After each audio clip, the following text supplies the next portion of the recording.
Hello, hello. And Vincent, you've got something big coming up. I want you to mention. Yeah, I just sent a link in the chat. Do you want me to talk about it now, Judy, or wait a little bit? If you like. Sure. Yeah. So my name is Vincent. I'm the Youth Program Director at Utah Council for Citizen Diplomacy. We are hosting a free conference for young people in Utah next week called the International Youth Summit. Particularly for this group, the age cutoff is 14, unfortunately. So 14 to 32 is the age that we're inviting. The high schoolers at the summit are going to participate in a State Department diplomacy simulation that is facilitated by other high school students. So we're really excited about that. And if you could share with your students, that would be incredible. The link is in the chat. So anyway, delighted to have you all here. Judy, since my Wi-Fi is so sketchy, I'm going to email you just this one-page summary of the Civic grant applications, just so you've got it. Okay. Are you able to paste anything in the chat? Yeah, I can do that too. Okay.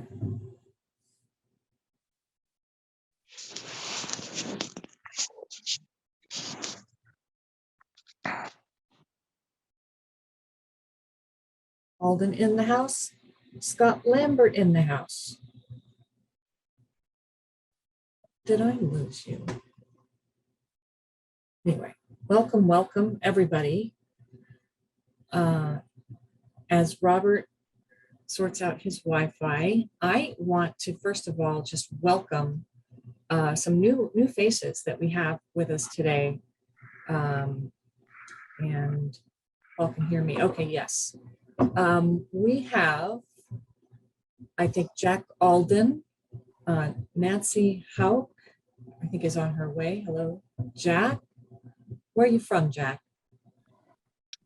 Hi, my first name's actually Alden. Last name Jack. That seems pretty backwards, doesn't it? Oh, I'm sorry. There I was trying to fix something that didn't need fixing. I am in the Cache County School District. Oh, wonderful. Wonderful. Welcome. Nancy Hauk should be here shortly. And Neinzel Rasmussen, did I pronounce it correctly, from Utah Boys State? Is that right? Yes, Neinzel Rasmussen, yes. Welcome. Thank you. Yeah, and we have Katie Garrett coming in later from UEN. We're going to talk about that. And Katie Blunt. Scott Lambert, I think you've been here before, but just in case, here comes Blanche. Okay. Casey Weaver, welcome, if you're here yet. And Carrie Ashcraft, welcome all. Robert, if you are in the house, do you want to talk about the grants? Does everyone have the agenda, first of all? I'm going to go ahead and paste it. Yeah, the email, you should have seen an email, obviously, to get registered for today. Judy, so first of all, first thing I want to do is just want to welcome you, and I appreciate your time here for to get together and think about all the things we can do, civic engagement in this great group. Especially Constitution Day is rapidly approaching. We're excited about that, and I do want to give a great shout out to Judy.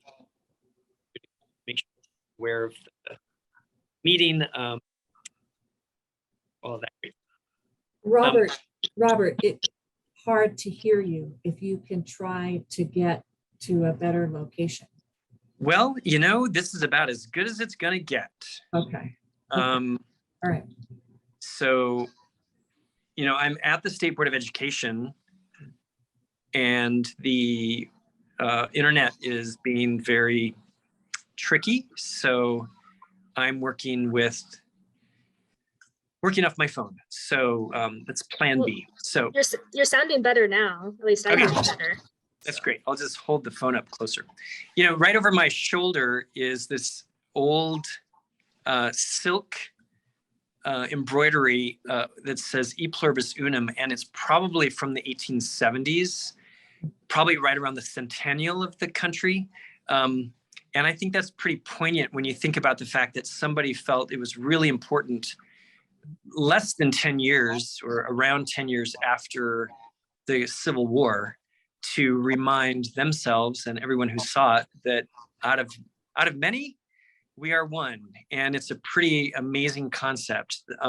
So in that vein, I just want to make sure that all of we many are putting our name and affiliation in the chat so we can refer back to that and people can know, oh gosh, who was Alicia and what did she say? And we'll have that in the chat. And when she's brilliant, as she often is, you'll know to contact her and check out the 3 R's project. Or you find out that Lisa Halverson is doing this amazing work in Utah Valley University, and there's a huge civics conference happening on Friday and all kinds of other great stuff. You're going to be able to know that. That's the reason why we do this, is to come together and really understand. Oh yeah, it's tomorrow, right? Wow. To really understand just what possibilities we have in this state, and to share those. So take a look at your agenda. And Judy, the first thing on the agenda is the, you want me to talk a little bit about the grants and the grant? Why don't you do that? That's sort of one of the first big accomplishments of the UCLC, and it's well underway. And Robert, take it away. All right.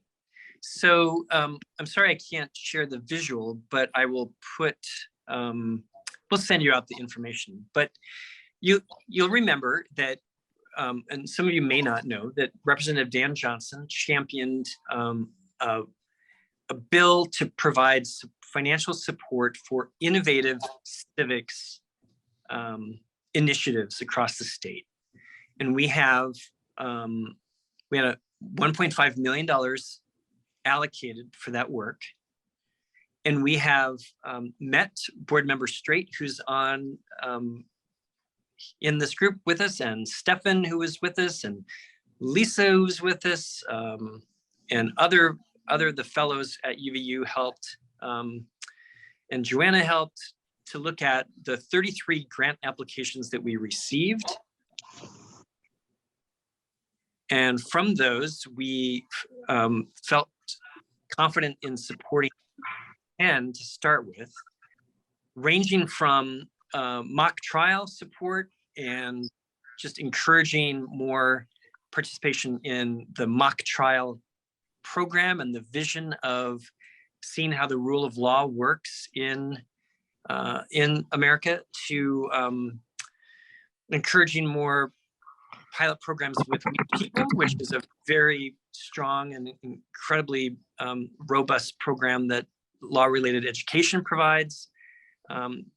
We have programs for some really significant professional development opportunities in Alpine District and in Jordan District and in Canyons District, to really focus in on deepening the professional learning that teachers are engaged in that will then transfer to student work.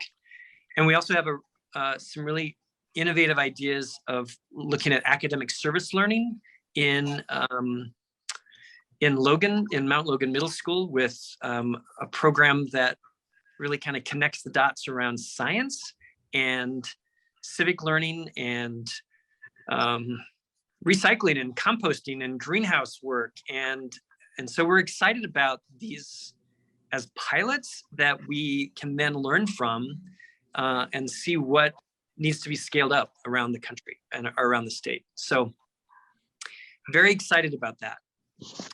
We did not award all of the funds in the grant proposals in this first round.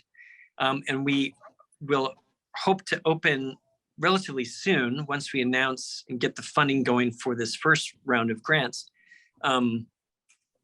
We hope to then open up for more applications. And so that's where we really want to make sure you know about that opportunity and can spread the word and can think about other ways we might really promote local innovations in civics and in civic teaching. Anybody on the committee that helped look at those applications that wants to speak to this, I'm happy to have you chime in. Robert, if I can just say, it was very heartening seeing the kind of creativity and efforts and desires that were going into these programs. I was very excited as we were reviewing all of them, just the incredible potential that's out there, right? Both in the projects we're funding, future projects, and even in the ones that we weren't able to get to. There's just a lot of really great ideas out there that people are putting forward. So it was very heartening. Right. And it's disheartening not be able to fund everything, but it's also very encouraging that people were willing to take the time to do that. Yep. So we're excited to see what kind of comes and bears fruit from that. So thank you. Thanks, Robert. Alicia.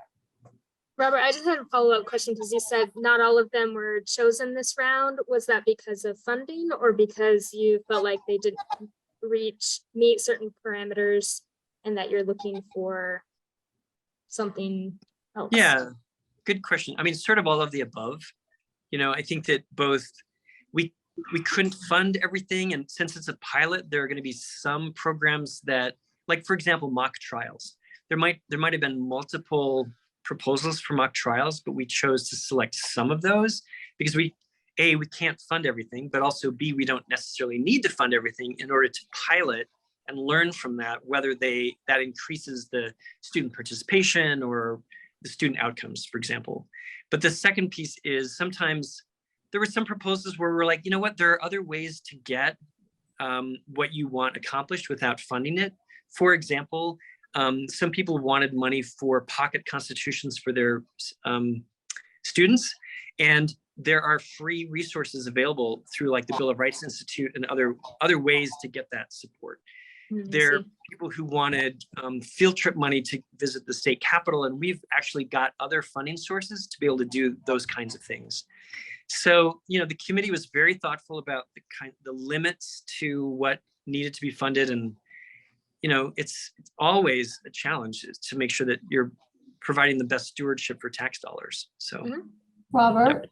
Robert, Yes. do you have any suggestions for those of us that are thinking and maybe hope to write a proposal? Do you have some suggestions for us?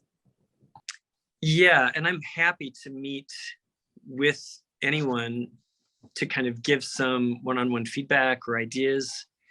I do think that it's tricky for me. I think part of what I would do is I think I may just recuse myself from I may do everything but reading them for new proposals, and then be able to just give just that totally like free feedback to people in a way that doesn't imply in any way that I'm having a role in deciding. So I would love to talk to you, but I think basically the parameters are, how do we promote constitutional literacy? How are we promoting that in whatever work we do? So the parameters within the bill are really clear about the expectations we want for students. And then really the sky's the limit in terms of the possibilities. I'll give you a really cool idea that I think might, one idea is that I'm interested in is the idea of how important it is for students to engage in really deep historical thinking and understanding media literacy, for example. And that's one of the proposals that got funded. And on the surface, you're like, yeah, but is that civics education? And then when you start to read our definition of civics education and you think about connecting the dots to what is it that we need to be able to do in this country regarding civics, it means we don't rely on the king or the queen or anybody to tell us how to think or forbid us from thinking. And so we've got to teach those students that skill set so they are inheritors of this birthright. And so the explicit connections to those skills are very clear in that media literacy and digital literacy component. And they made that very clear in their proposal. So that's just one example. I think one of the things that the selection committee realized was that, that first round of grant funding, it came at a really awkward time. It's like a time at the end of the school year when a lot of people want to skedaddle. Okay, that word does not come across well in the transcript, does it? They want to scram, they want to leave for the summer, right? And so, you know, just it's understandable, frankly, if there's quite a few of you who want to really think about the next round of funding.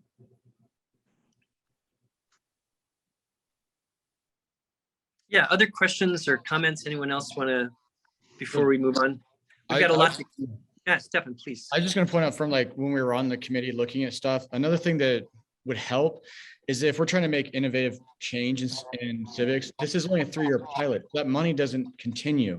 So we're looking for things that had legs to them, that has sustainability. Because there were a number of applications that came through. It's like, oh, this is a really great idea. They've got a lot of things they want to do with this money. However, there was no future plan with, this is only 3 years. That money isn't in perpetuity. So we would see those things like, okay, that's really cool, but how are you going to keep it running thereafter? And so some of the ones that we liked, like the one in Alpine District, was really involving teachers in getting professional development on civic education, that they can do a better job with their students. That created legs on the thing, because that's the initial, you kind of view it as seed money to create the initial startup. Then those teachers in Alpine, after all that PD that they're going to get, they're able to just kind of self-run thereafter. Like it was able to demonstrate that this is going to create a systemic change that we continue on with, since this isn't ongoing funding that was created from this. It was more like seed money kind of to get you started, but you need to be able to show what are you going to do afterwards to keep going. And while Stefan is here on my screen, can I just say that if you ever want someone to thoughtfully just spend Stefan is the poster child for the thoughtful consideration of grants. I was really blown away by your commitment to this work. So thank you. Thanks to all of the committee, but I just have to give a shout out to Stefan's because you're on my screen. Just a quick welcome to Nancy and Blake, Emily, William Shields. Welcome. Oh yes, anybody, especially people who are classroom teachers who are like, you're just done with your school day and you're joining a Zoom. I'm like, oh my gosh, thank you so much. So it's awesome. All right, Judy, anything else regarding the first round? No, you can go ahead to talk about the next round, and Stasha, we had some people asking about that anyway. Yeah, I think I'd love for us to have a conversation. So I'd love people to go ahead and ask questions that will probably be more helpful about. Yeah, so Stasha asked about the next round and timing, if you can say anything about that. Yeah, because on my phone, I can't see the chat. So I can tell you that once we're able, we want to be able to use the announcements about the existing grants to then open up for the next round. But we also want to give people enough time to work on those responses. So we haven't set a time frame right now. And I'd love to hear what people think would make sense for the second iteration. Yeah, this is your program. I mean, you guys worked to get this passed. This is Stasha. I think, so the problem with the original timeline that we had, at least in Granite, is it was a time when everybody's leaving the office. And so right now we have everybody in the office. And so actually it's a lot easier to have a quick turnaround when the school year is in session than it is when it's kind of ending. And so I don't know that we need, like 2-3 months to put something together. It could be a shorter time frame just because we're all in the same building and have easier access to collaborate and kind of hash something out. Okay, that's great info. I mean, I'm thinking that we would probably give people a month, and if we could probably make an announcement by the end of this month of September, that we would give people through October. So we could get decisions made in November and people could get planning so that they can kick off with, whatever kind of time frame they have for in the coming calendar year. Does that make sense to people? And I'm just curious, just to get a sense of things. How many of you are considering applying or having discussions in your LEA or your schools about it? Maybe do like this, just to get a sense of things. Okay, good. Okay, I see some good interest there. And a quick welcome to Tabitha Pacheco from Hope Street Utah Fellows and Julie Smith. Welcome. This is like a ballroom, and we announce our guests as they come in. Yes. Yes. Okay. If I could just jump in for a second, I like how the time frame of allowing for a month for advertising, because I think as we're thinking of access to resources around the state, that those who are well connected probably get word pretty quickly, but I think we should have time to spread the word so that there's a lot of more opportunity for people for LEAs and teachers to apply. So I like that you're thinking in terms of let's advertise for a month or so before we start asking for applications. Okay. Yeah, and one other thing I wanted to suggest about this, again, since in the spirit of innovation, some of you, many of you work for nonprofits that like to partner with classrooms and schools. And so, there's no reason why you can't get out there and prime the pump and, and help cause exciting things to happen, right? It's going to take all of us to really innovate. I guess the only other thing I would say is that if we end up with ideas that we can't fund, then we can also, that we think are really useful. I think that that's the other challenge, is to then think about where are the other resources that might be possible? Where are the other partnerships? So either, with Utah Valley University or with the Hinckley Institute, or who knows? So I'm excited about the collaborations moving forward from just from people kind of thinking about this out loud together and thinking about the challenges that we face and the opportunities that we have. So, all right, so enough on that. Happy to answer any other questions. Judy, I'll let you move on. All right, any other questions? Please go ahead and jump in. Or just thoughts, suggestions. Okay. I just want to clarify again. So are we saying like we would advertise through October and then people would need to turn applications in November? So that's 2 months. Or are we saying that we're going to, because I like that idea of having some buffer of advertising versus actual creation. I just want to clarify if that's what that was. Yeah, I don't think we've got a final answer, but I think if we can advertise for a month, I'm looking at my calendar and thinking if we start getting the word out by the end of September with announcements, funding, like the funding that's gone out, the press on this, and that would give people September and most of October to advertise.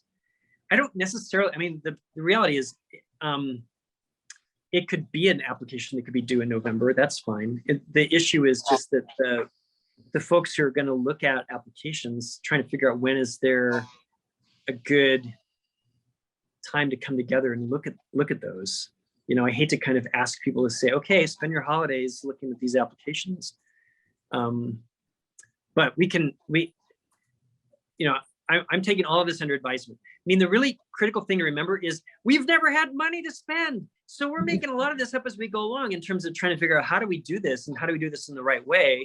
And so that's a wonderful problem to have, to try to figure out how to do this in the way that's going to solicit the most applications and make sure that it's a fair process for everybody.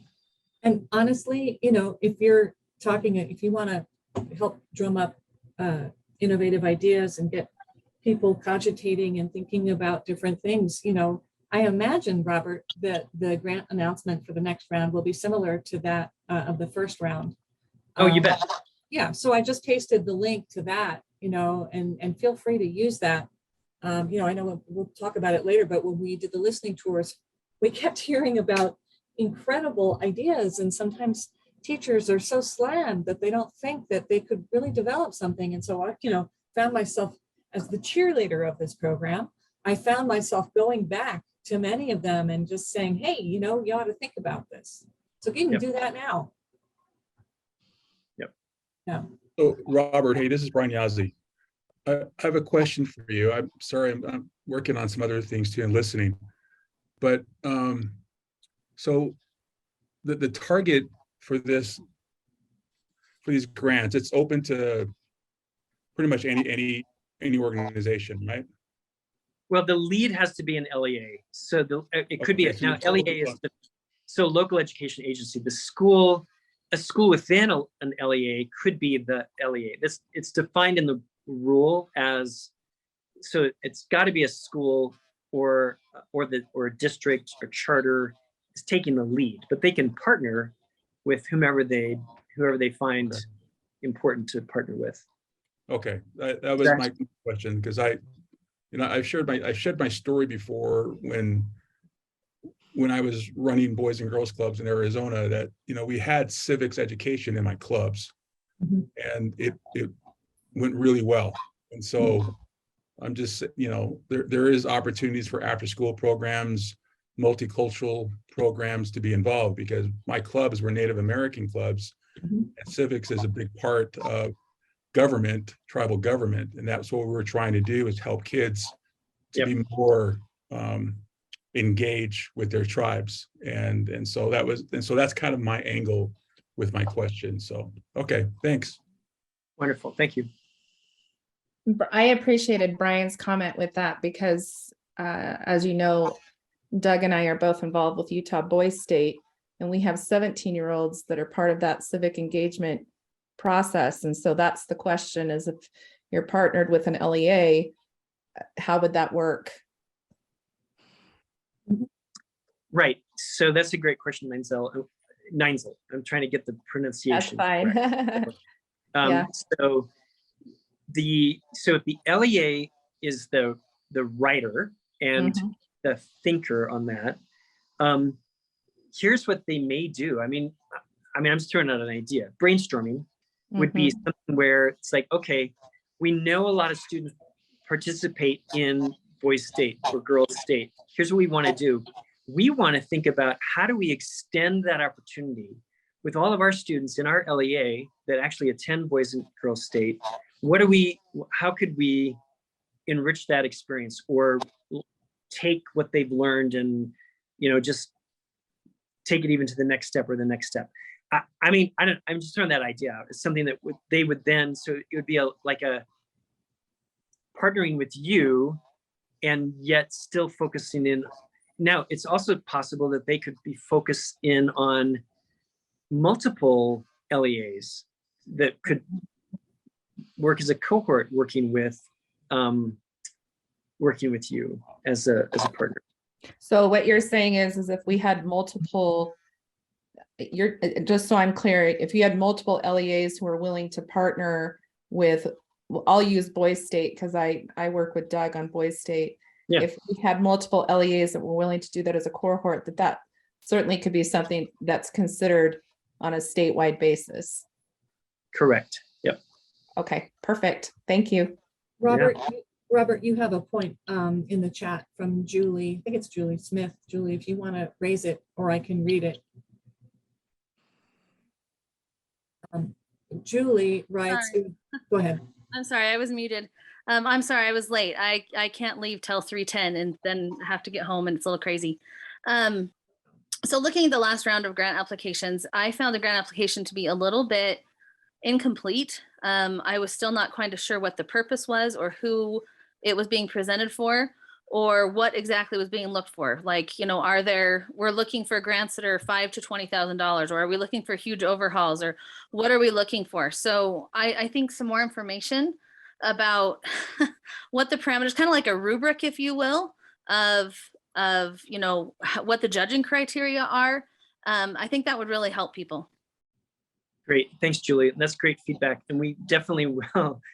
Like any good teachers, we got to learn from first. All right, well, first period didn't go so well. What can we do second period, and so on. And so, absolutely. I mean, I think that's, and it may be helpful to also for us to think about a folks who want to participate, people who are interested and they want to come to because we did this, it was like, if you're interested, we'll kind of talk about it with people and give background. That might also be helpful, answering questions and helping people kind of craft those ideas. So yeah, thank you for that feedback.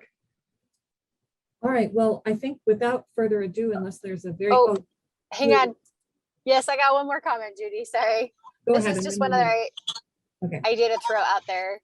Would it be possible maybe on the collaborative website somewhere to put maybe the organizations that would be interested in working with LEAs on this project, where they could say, here's our organization, here's the types of things that we do, here's our contact info, so that an LEA can look at that and say, oh, hey, that is something we're interested in doing. We would love to have that partner. And then they could kind of contact and reach out and find out if that relationship would actually work to meet the goal that they have.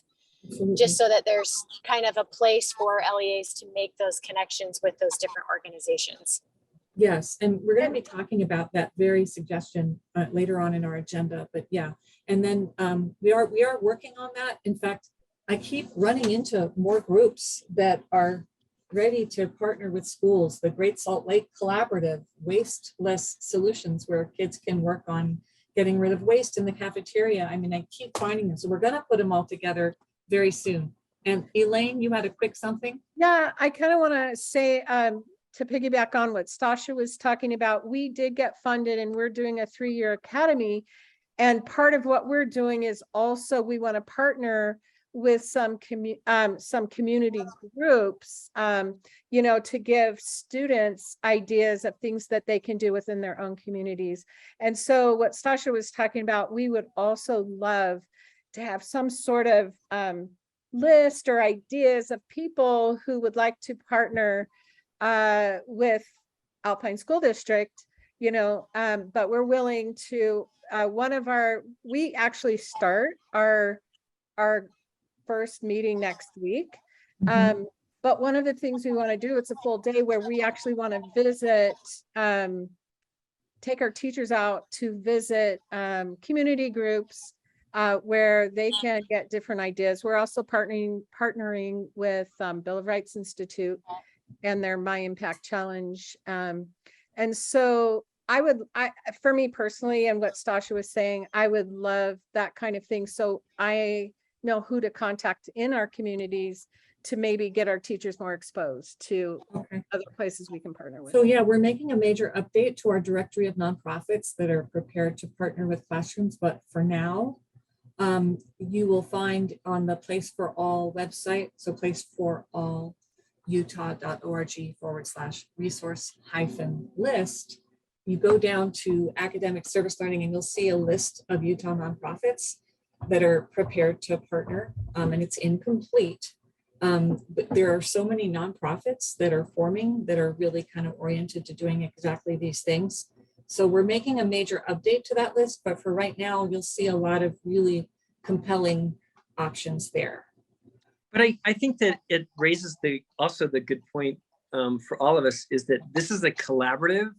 So, I mean, Judy does an incredible amount of work on the website, but this is also an opportunity for us to kind of think about moving forward. Are there some maybe ad hoc working groups, or there some place where we can all come together, those of us who want to create this, and also maybe identify some of the people out there who already are doing some of this work. So I know like Just Serve, and there are places that have compiled some of this information that we can capture. So I do think it's one of those opportunities where all of us get to lead on some of this. And I'm not saying, oh yeah, add this to your to-do list, but I do think that we need to figure out ways that we can collaborate on this. And one more thing I'd like to draw your attention to.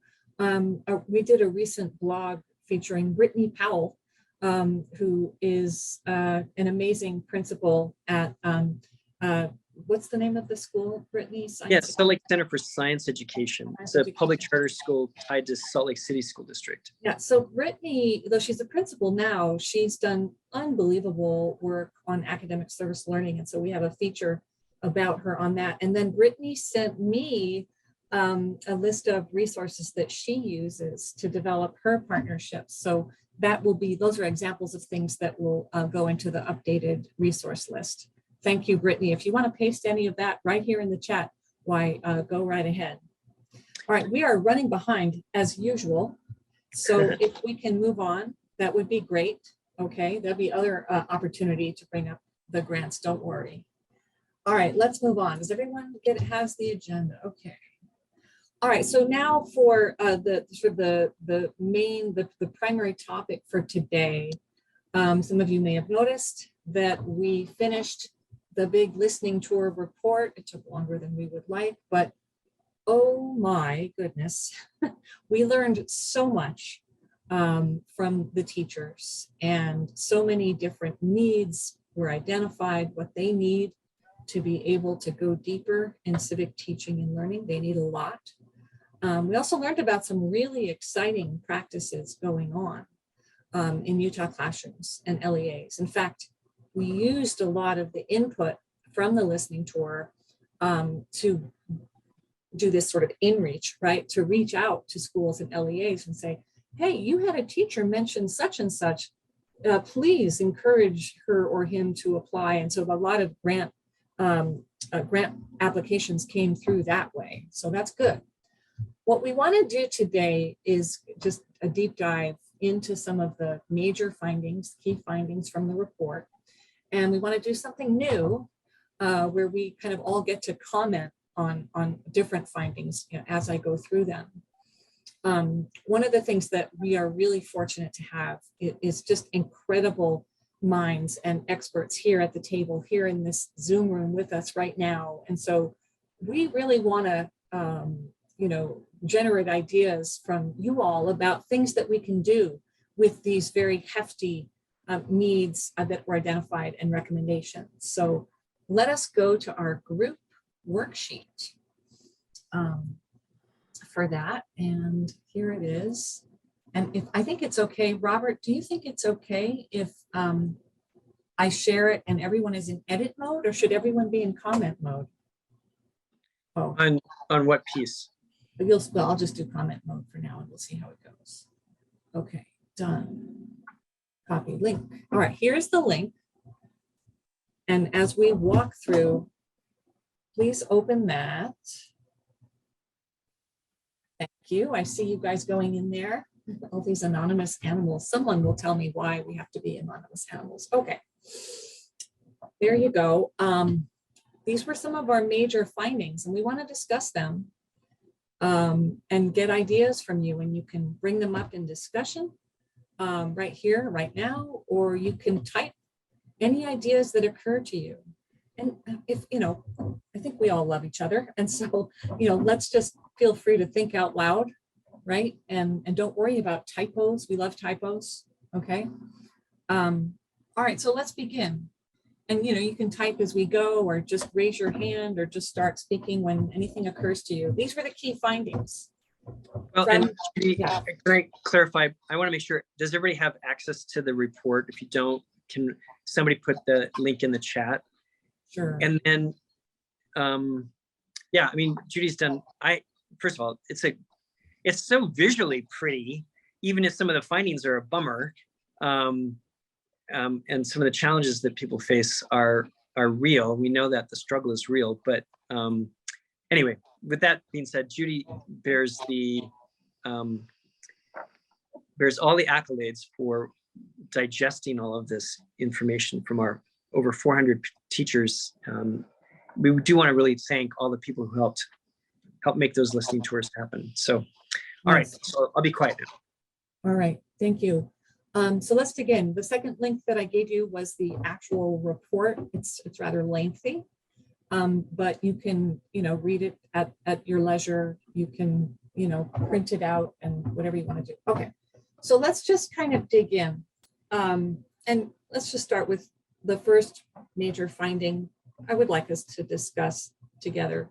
Teachers need support and guidance when it comes to addressing the contentious issues facing their students and community. And that includes current events.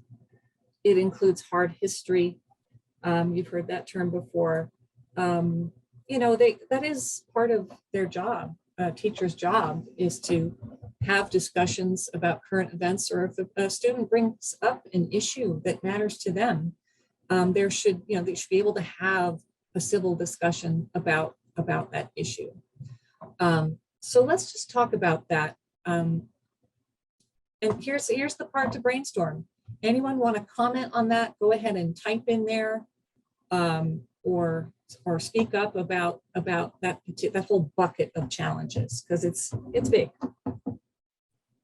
Can I add to this the idea that I would welcome comments, but I would also welcome solutions or actions or supports that we all can take to support educators in these challenges. Yeah. And teachers who are here, if you want to add any clarification on that issue, please do. If someone is typing an anonymous skunk, sorry that you're a skunk, whoever you are. I'm the skunk. Okay. This is Julie Smith. And I don't know whether to keep typing or just to explain what would be preferable. Do you want us to give us all of time to fill out the whole thing, or do you want to talk and then have me? Yeah, actually, let's do this. Let's take 5 minutes to have people type, and then we'll have people speak. So let's everybody go ahead and type into any of, let's work on, let's say, the top 3. And really, we want all of you in there. These things are not easy, but I do know that we have people here. We put our heads together. We can really do well by these challenges. Thank you for typing. Yay. And Judy, will you put the link in again? Because I've been able to get back online and I want to go to that document. For the comment version, yes. Yep, thanks.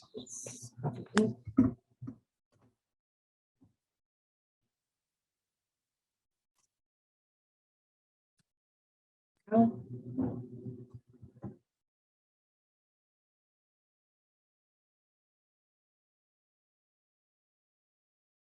Yes, I love that we're doing this.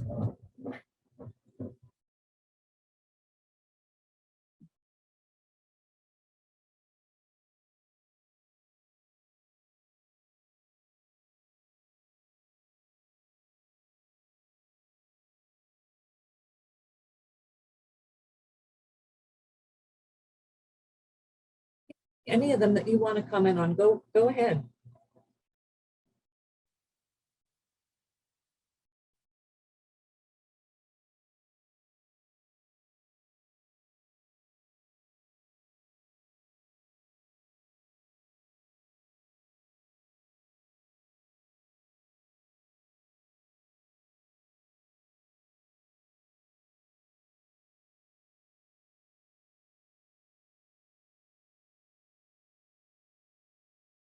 Yeah, sometimes you kind of have to shoulder your way in there to type, and you'll see that it will happen.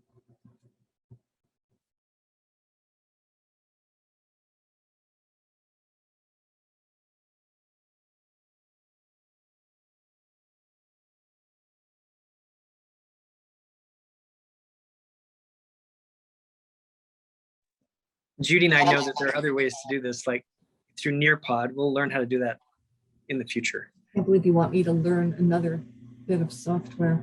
Ah!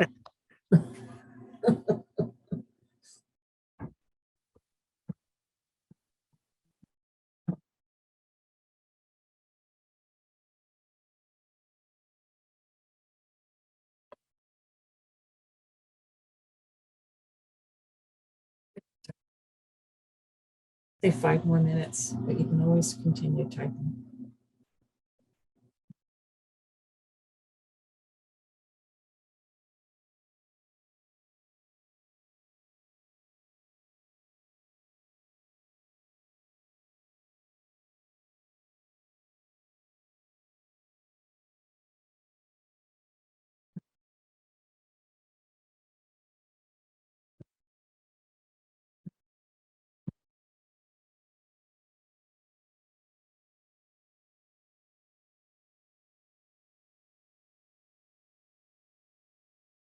Love to hear from everybody. If you can comment on at least 2, that would be fantastic.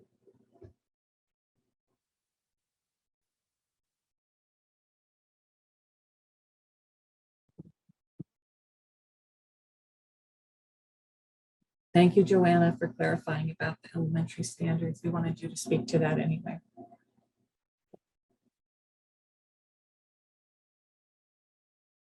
Well, William, I'm sorry, let me give you the link again.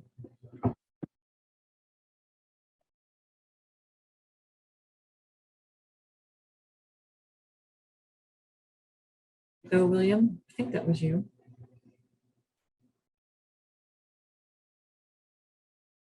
Hear from you.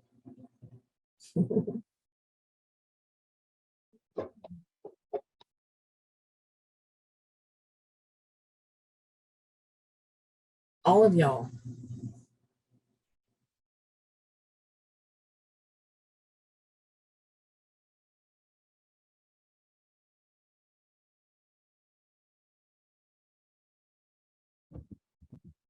These are so interesting to read. Love this. Yeah, I'm gonna do this more often.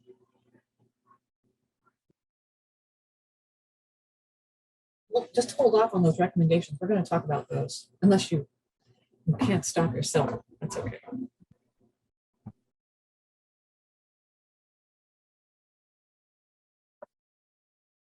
Go ahead and make shameless plugs about your organization, please. We want that.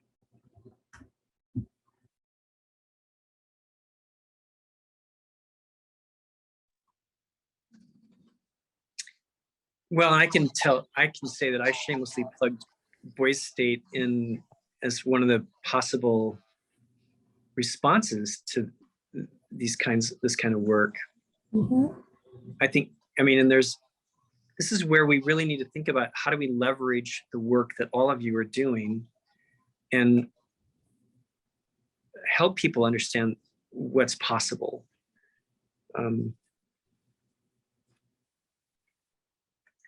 So Judy, I don't know if you're ready for people to kind of speak as well, but Julie, yeah.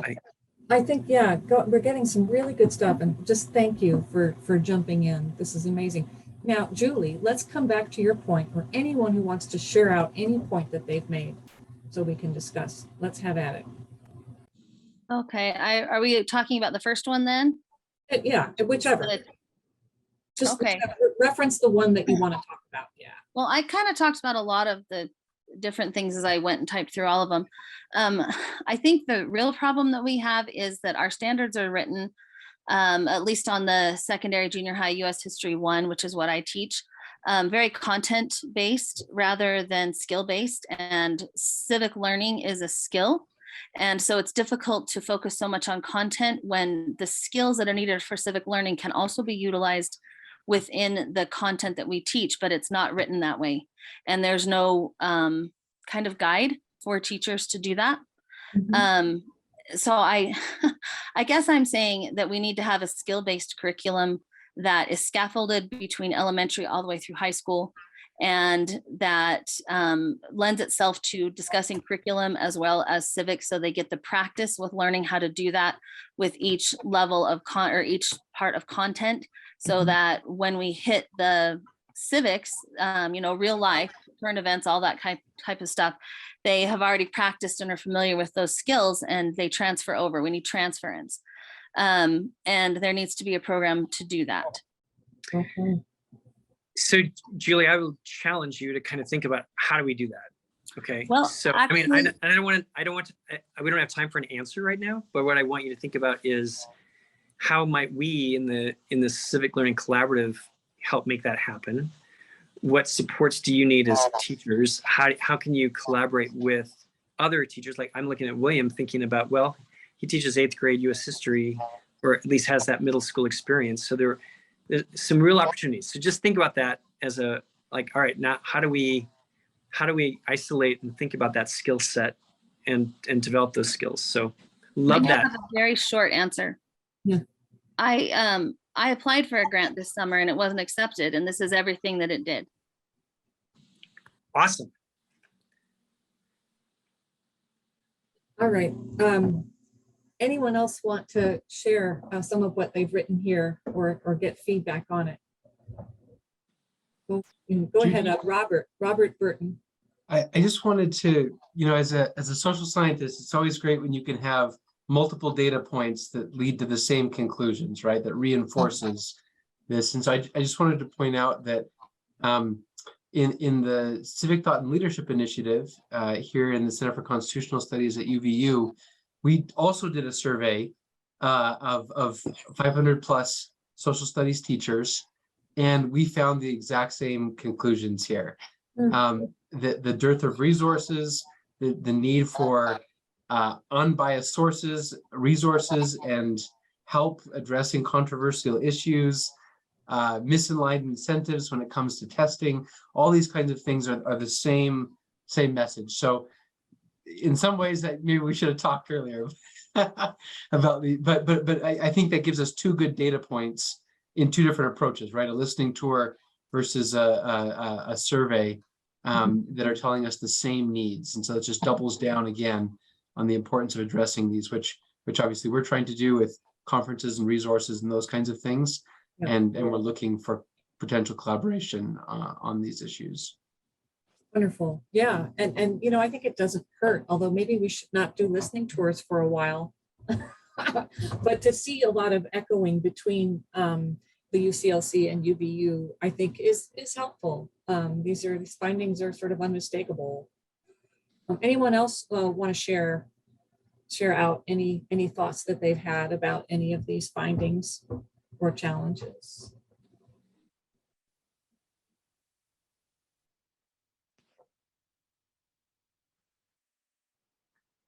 Let's go to just one issue that kept coming up, and it's something that, you know, I know that William Shields has made a lot of progress on. It's just the question of transparency with parents. I mean, you know, this is sort of there's a lot going on with tension, you know, between parents and schools and school districts and so forth. And I find that 9 times out of 10, when there's a lot of transparency with parents, it really goes a long way.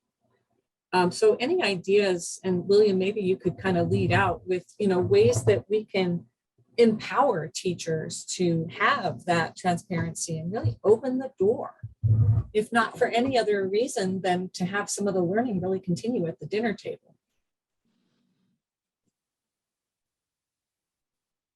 And I appreciate this opportunity.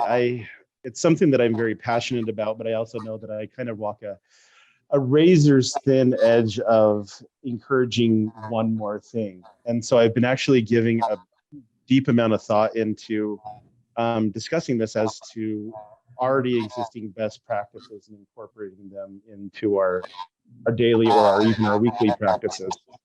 And I think that transparency and clarity with parents really has become very scary for a lot of teachers. I don't know if there's any other finer point that I'd like to say than that, but what we can really do to help avoid that is to like email home weekly and tell them what we talked about this week and what we're going to be talking about next week.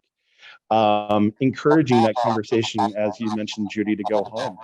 I know that it's terrifying sometimes at parent-teacher conferences if a parent or guardian comes in and says, "You're the classroom that I've had so many conversations about." And that's scary. But the thing that I know is I'm facilitating the conversation. I'm sticking to my core. And they usually go, "It's so great to talk to them about, you know, the colonial differences between the New England and the middle regions of the British colonies."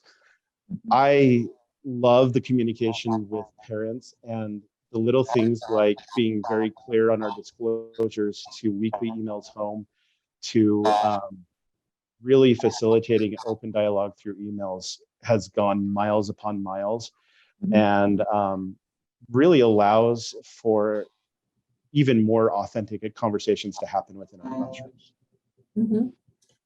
Good, thank you, William. And there's a blog feature about William and his teaching and how he has the discussions.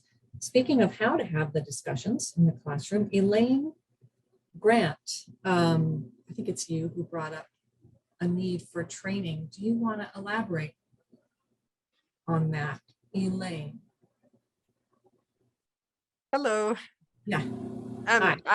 So my teachers at my school we've had we teach government, right? And we have had many controversial topics come up. We have them do current events, which is all part of government. That's something they should be doing. But they are concerned, first of all, because of the bill that almost passed last year. And then and it's not that anyone has anything to hide. It's just that sometimes we have discussions come up that are really controversial, and they bring a really heated discussion in class, which is good. I mean, you want kids to look at both sides, and we're pretty good at moderating, making sure that it doesn't get out of hand, that people are still respectful and so forth. But that doesn't always translate to what the parents hear when it gets home. And so they're very concerned. We've had lots of conversations about Roe v. Wade. We've had conversations about racism and other topics that have just been really heated in our classrooms. And so their concern is they just feel like they don't know how to handle some of those situations. Like and we do have district guidelines. I think I typed that in afterwards. We do have district guidelines, and they are trying to do that. And just like William just said about, sending messages home, but they're kind of feeling like in some of our classes, because we do daily current events, that we almost have to do that every day and say, here's what we talked about today. Talk to your student about their values and about your values or whatever. And so they just are feeling like, is there like a standard? Is this something statewide that we could address and make people, help teachers feel more confident in leading those discussions that really need to happen there? They are important and need to take place. So it sounds like, Elaine, you've given us the perfect segue, unless Robert wants to quickly comment, to some of the recommendations. From all of the needs that were expressed and the findings in the listening tour, we tried to pinpoint recommendations and priorities that we could really work on in the coming year to address those needs. And that's the recommendations section. And now let's just take a minute. We're running behind as usual because you guys are bubbling with great ideas. That's fantastic. Okay, but go ahead into those recommendations. One of them is to bring adults and parents into the conversation about how to teach civil dialogue, to offer more training and PD in how to have those discussions. So if people want to just quickly go into those, I realize that in the part above, you guys mentioned ideas and resources. That's okay, but go ahead and put any of your thoughts into the recommendations section. And hopefully that gets at some of what Elaine is asking for. Yeah, and while you're doing that, I mean, we need to think about where do we have some capacity to do some of this work? And is this something, for example, is this professional learning around some of these facilitating these conversations, something that our partners at UVU or up at the Hinckley Institute could assist with as well? I can imagine that Doug and Neinzel in Boise State, you help kids navigate because you're really adamant about nonpartisan conversations that are civil, and so I think we've got we can either keep wringing our hands, or we can step in and try to help teachers with this. If I might add a couple of things to that. I've thought quite a bit about the comments and the position, but really this group over time, we have to make some inroads in a holistic point of view with media and our elected officials.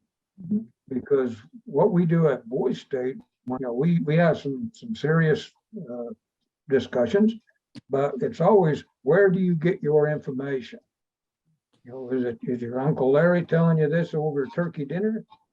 Are you getting it from your friends, or you watch? What news do you watch? What's the platform that you are informed by? And then we try to help them distinguish what is hyperbole, what is the political twist on something, so some candidate can get elected.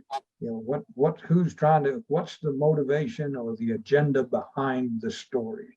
And so we work our way through those things as best we can to try to help the students understand that they have to think for themselves. The world is not designed around them being all on receive. They have to be able to process that. So you're absolutely right, but I think the teachers do a fantastic job, and their hands are tied in many cases because parents, the student comes home in the evening and says, "Here's what we learned in school," and if dad or mom listens to a different podcast or a different news outlet, it's well, don't believe anything your teacher's telling you because that's all BS. Here's the real truth. I got it in a 30-second blurb, kind of thing. So we have to figure out how to educate not only our educators, but we have to educate our media to be fair and consistent and balanced, be more objective. And our politicians, they need to stand up and tell people when stuff is absolutely crazy. But so society is fractured right now, and I see this group as one of many across the country who is stepping forward, trying to be part of the solution. And bless you for that. I'm on board. That's the end of my soapbox. I'm sorry. Thank you, Doug. And thank you, Doug, also. And 1 second, Nine-Zell. And thank you, Doug, also. Doug is co-authoring with me kind of a big opinion piece about the report, pointing to the need for Civics Secures Democracy Act. And that should be out on Sunday in Sunday's paper. Nine-Zell, you had something to add? I do, to follow up with what Doug mentioned. I come from a post-secondary adult education background. And the reason why Boys State in particular was attractive to my mind when it came to civic engagement is because you have these minds at 17 years old who are about to become adults. They are our next leaders. And so it's critical in the K-12 environment that we have programs such as this, in addition to many other programs that are out there that are certainly age appropriate, to eventually have them be in these adult situations as they exit high school. And I know as a counselor through Boys State in this experience this year, that there is a lot going on in those young minds and some confusion about how things operate and why they operate that they do and the issues behind them. And so I too, like Doug, hats off to the teachers. I know it's a challenging effort, but we're here to support all the teachers and help in that effort statewide and beyond. All right, wonderful. You want to put your contact information in the chat? That would be great. Thank you, everybody, for going into the recommendations. I want to call out a couple of things. Joanna Sorensen referenced the family guides. Do you want to say a little bit more about that and where that stands? It's something that I know that I've really been looking forward to. Yeah, and it applies to all content areas, not just civics or social studies, but we were tasked at USBE with developing family guides so that there's more clarity for parents and family members about what exactly is being taught in different courses and content areas at school, rather than them having to muddle through the actual, all the standards. It's just an overview and then support, what can they do at home to support that content area. I think, Robert, haven't they been published? Elementary social studies is on hold because we're in the standards revision process right now, but I think the rest of them have been published. Yes. Oh, great. And what can you say, Robert or Joanna, about their early reception? They're being used. Yeah, can't say right now. I'm sure that as we spread the word, it'll be useful, but it's just one piece of many pieces in terms of building that trust and that rapport. I mean, one of the things we talk often about is moving the teacher from being the sage on stage to being the guide by the side. And that also means that getting students to be able to say, well, where do your sources come from, or how did you come to that understanding in a classroom conversation, is going to move the locus of responsibility just from one arbiter of information, teacher, to a classroom and a classroom environment where all of this is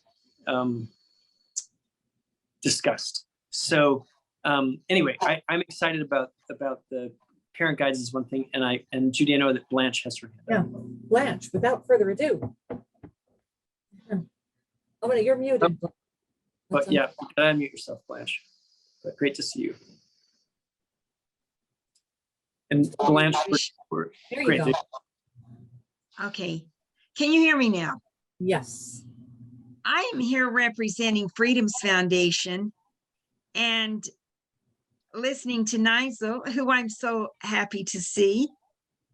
Their discussion regarding Boys State, and I assume that includes Girls State also, which takes me back in my own life about 100 years to my own wonderful experience in Girls State and all that I learned there. But in addition to that opportunity for our young people, Freedom's Foundation does send 60 to 75 students from Utah to a youth conference at Valley Forge each year. And we have discovered that many, many teachers are not aware of that opportunity for students. And we want to make sure it's a great civic education opportunity. The students love it. They do have the opportunity to go to Valley Forge and learn the history there, but so much additional history related to the founding fathers, in addition to a tour of all the historical sites in Philadelphia and so many other things, and that opportunity to interact in civic education with students from across the country. So I have to say, we hope that many of you are social studies teachers, and if you are not, we hope that you will encourage students to apply for that opportunity. Applications will be out for this year in October. Right. And Freedom's Foundation also sponsors teachers. I know many of you have heard me say that in the past, and Stefan has been a wonderful support of the teacher opportunities at Valley Forge. I think you've gone how many years, Stefan? It's been a lot, I know. 6, wow. 6. Cool. It's working for him, obviously. Yes. So we want to promote that opportunity for teachers to broaden their own civic education and take back what they learn at Freedom's Foundation. And that is our goal, is to sponsor teachers and not let it cost them anything. Have you been able to go for free, Stefan? That's the way. So we're working really hard to make that opportunity available to teachers to attend graduate courses during the summer at Valley Forge. Yeah, Blanche, let's do another feature, and if we could actually interview some teachers, to bring more, visibility and applications, we would love to do that. Yep. That would be great. Okay. We do need to do that. And in addition, we hope that the teachers that are part of this group will promote that opportunity among their students as well. We limit it to high school juniors, although this year, because of COVID, we're opening up to high school seniors. Mm-hmm. All right, well, I think Judy, can I just say, the other reality, you have to remember that we have thousands, I don't remember exactly the number, maybe Joanna can Google it really quickly, but we have 20 some, maybe 30,000 active educators in Utah. So we will professional learning and professional support for those educators, but it's going to take all of us to send the message that, for example, these kinds of conversations around current events or having civil dialogue in classrooms, that's what public education includes. It's not a marginal topic. It's central to the work we do in this republic. And it is going to have to take all of us leaning in at this moment, which is kind of a weird moment in history. I have to say that it's not something I've seen in the last decade. And so we have got to all lean in and think about how do we articulate that this is a prime responsibility of public education, is to give kids the skills and dispositions they need, and the knowledge, of course, to engage civically.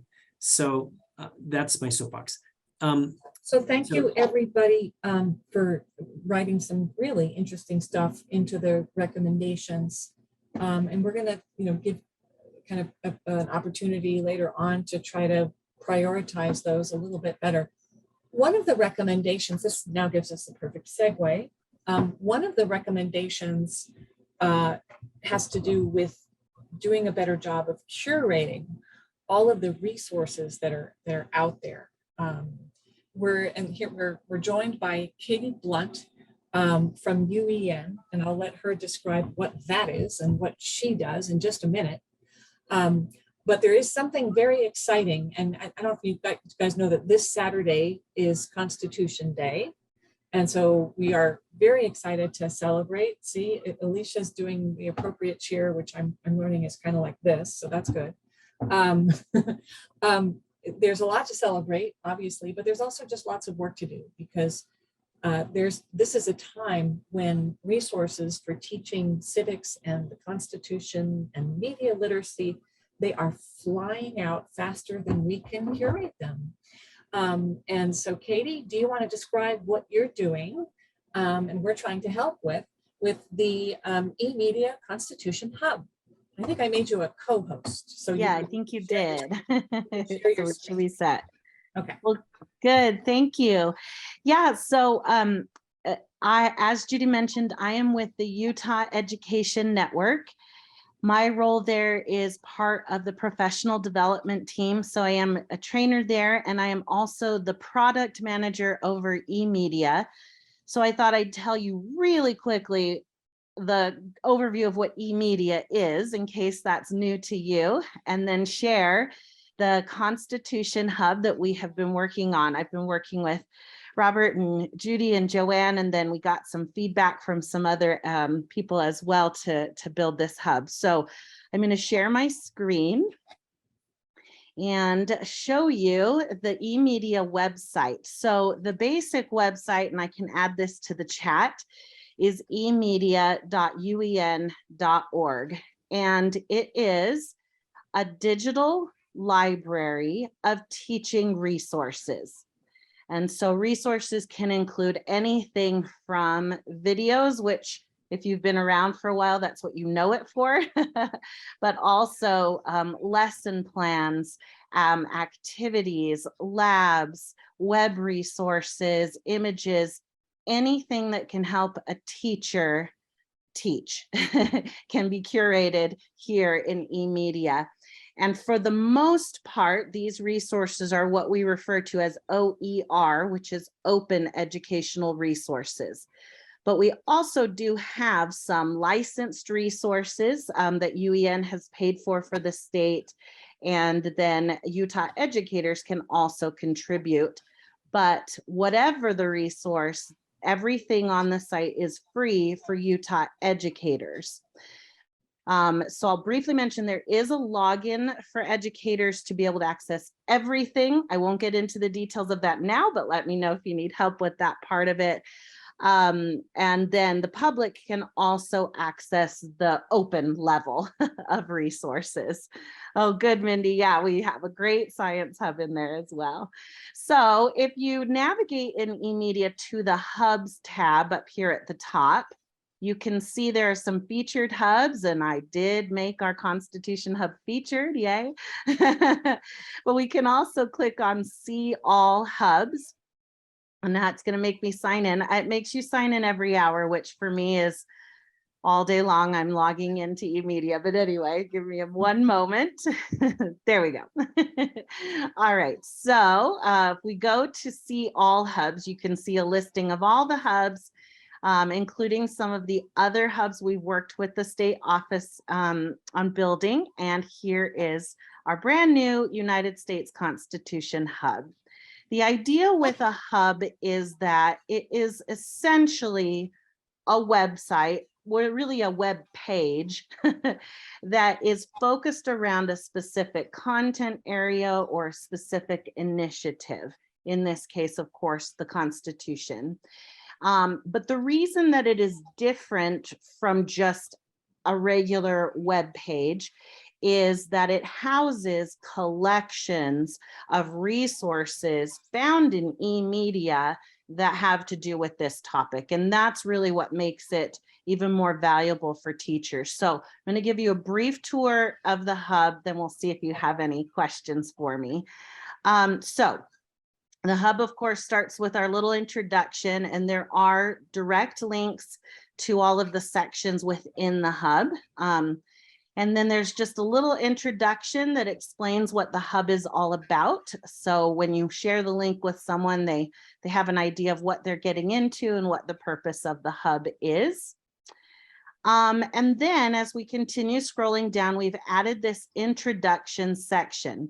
So there's kind of twofold purposes in this introduction. One is to let users have a little guided tour of the hub. So what I'm doing for you now, we are just about finished creating a little quick video to help others get a tour of the hub. Then you can scroll through and also find some really great quick videos that you could use with students to introduce the concept of the Constitution, specifically the articles that outline the branches of government. So there's our little introduction coming soon with the video. And then we get right into these collections of resources that I was referring to. We have arranged these resources in 3 different ways to try to help it be as accessible for educators and anyone else as possible. So first, you'll see resources by topic. This section will grow. We've talked about some additional topics that we might like to add here as we get more resources. Then we have resources by level. So teachers can go directly to their grade. You can see that we're still working on curating, especially the younger elementary resources. And we've got lots and lots of great high school resources. Again, the collections will continue to grow as we continue to curate resources. And then we have resources organized by provider in case you like things from a specific group or website. The resources in these different collections can overlap. So something might be in more than one collection. They're organized this way to try to help people find what they're looking for. I'm going to show you what happens when you go into a collection. If we, for example, click on this high school Constitution collection, you get to a list, and this one has a lot. This one has 255. Others are much smaller, but a list of the resources themselves. What we try to do in eMedia is really get down to individual resources, not just, hey, here's a website with 100 great things, but let's actually list out those individual resources, because over on the left here, we can then use metadata attached to each resource to narrow down our search. So I can say, well, I'm really actually looking for a lesson plan, or I'm looking for a simulation. And the teachers can narrow down that 255 to what they're really looking for. We also do have the ability to filter and sort the list by different things here. We were talking about ratings. Educators can rate resources in here. And of course, the more that participate, the more those ratings mean and can help educators find great things. Then, of course, a teacher, an educator, or anyone can click on the title of a resource that looks interesting, get a little more information, and eventually view the resource itself. Now, in this case, it's a resource that lives outside of eMedia, so it's going to reroute me to this web resource. This page might look different if it's a video. You'll see the video right there ready to play. If it's a PDF, you'll see the PDF right there ready for you to download or to read or whatever you'd like to do with it. And so the look of that view resource page can vary. All right, I'm going to go back to the hub and finish the tour, and then we'll see what questions you have. After the collections, we have this section that I have newly named additional resources. I am open to feedback on that, but the idea here is that we wanted to provide professional learning resources for educators. So you can see we've got information about the USBE endorsement here for social studies. We also wanted educators and parents, community members to know more about all of your organizations, for example, where they can learn more, how they can get involved.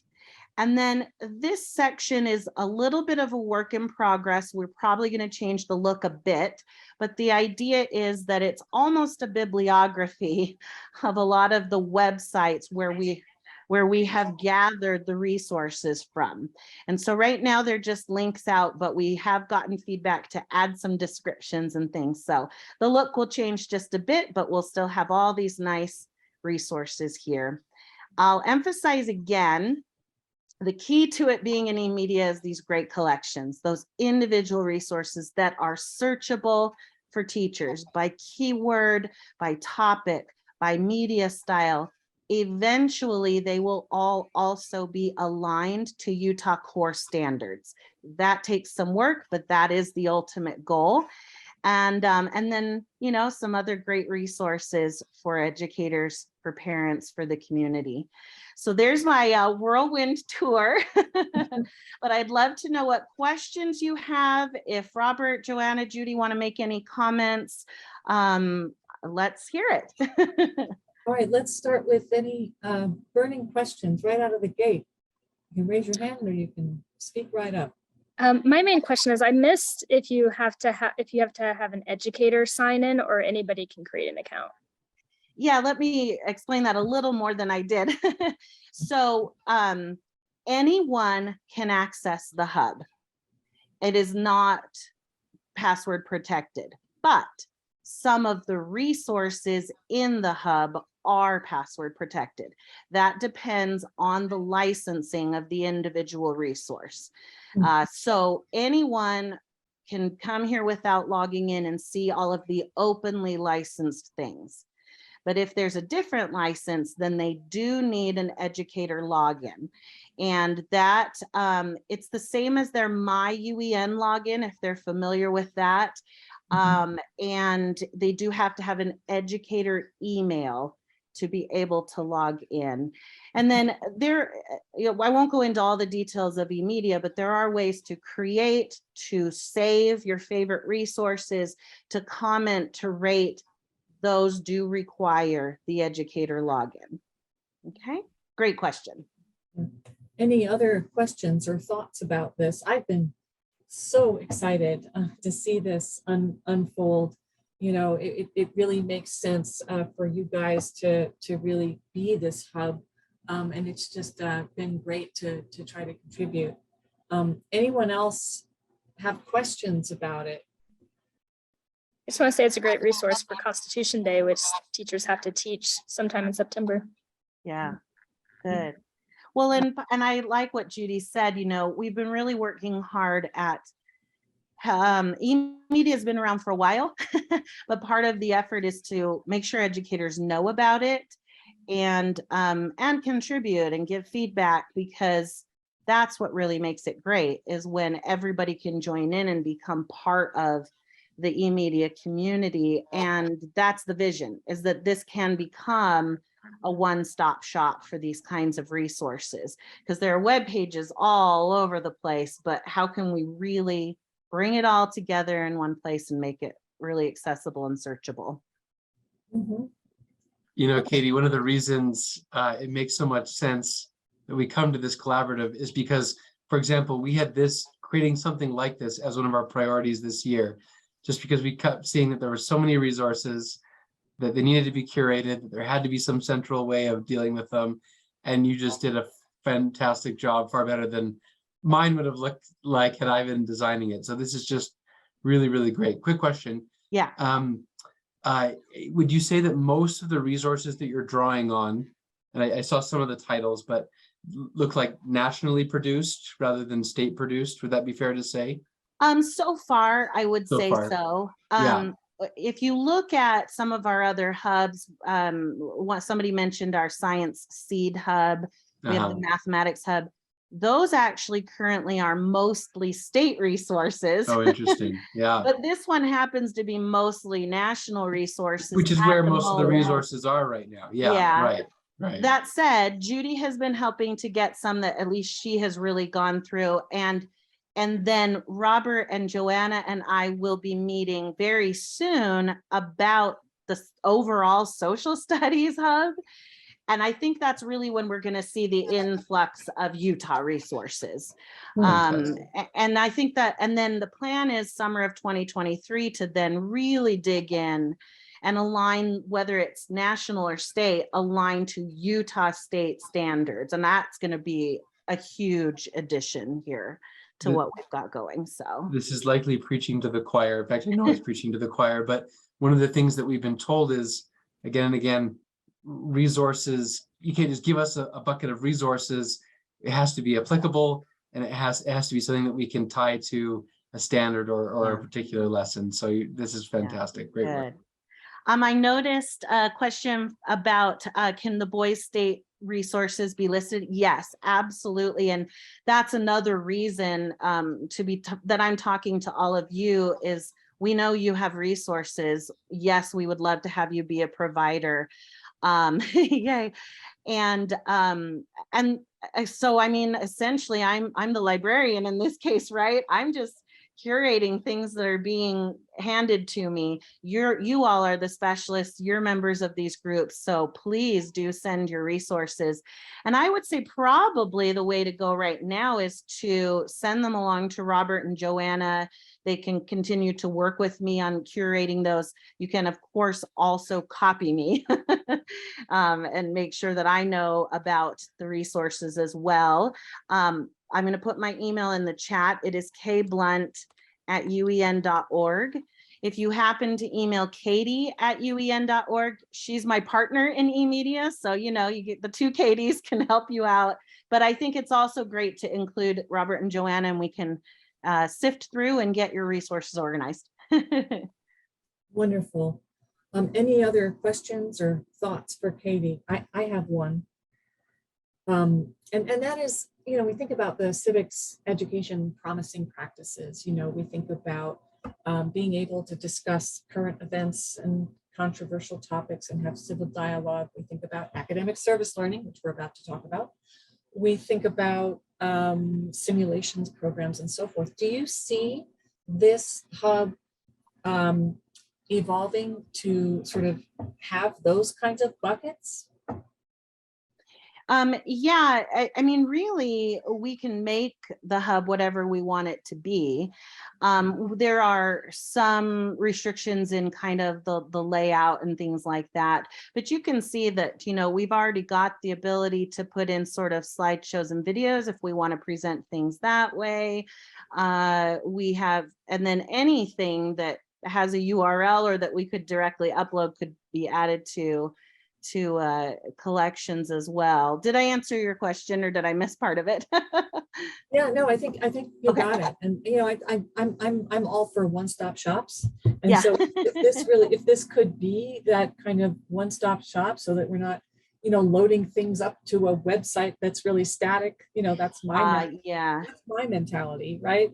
And I'm not very high tech. So yeah. Yeah, we've definitely had people who have said, well, can we stop building our own thing and just have you do this? And yeah, I mean, as long as we all feel like that's something that we all collectively want in this hub, it can live and be stored here. It can be all sorts of different formats. On the flip side, if you have things that live on like your organization's website and you want to keep that traffic, when we put something in as a web resource, as you saw, it can redirect to your site and give you the traffic, and you can collect data still. So either way.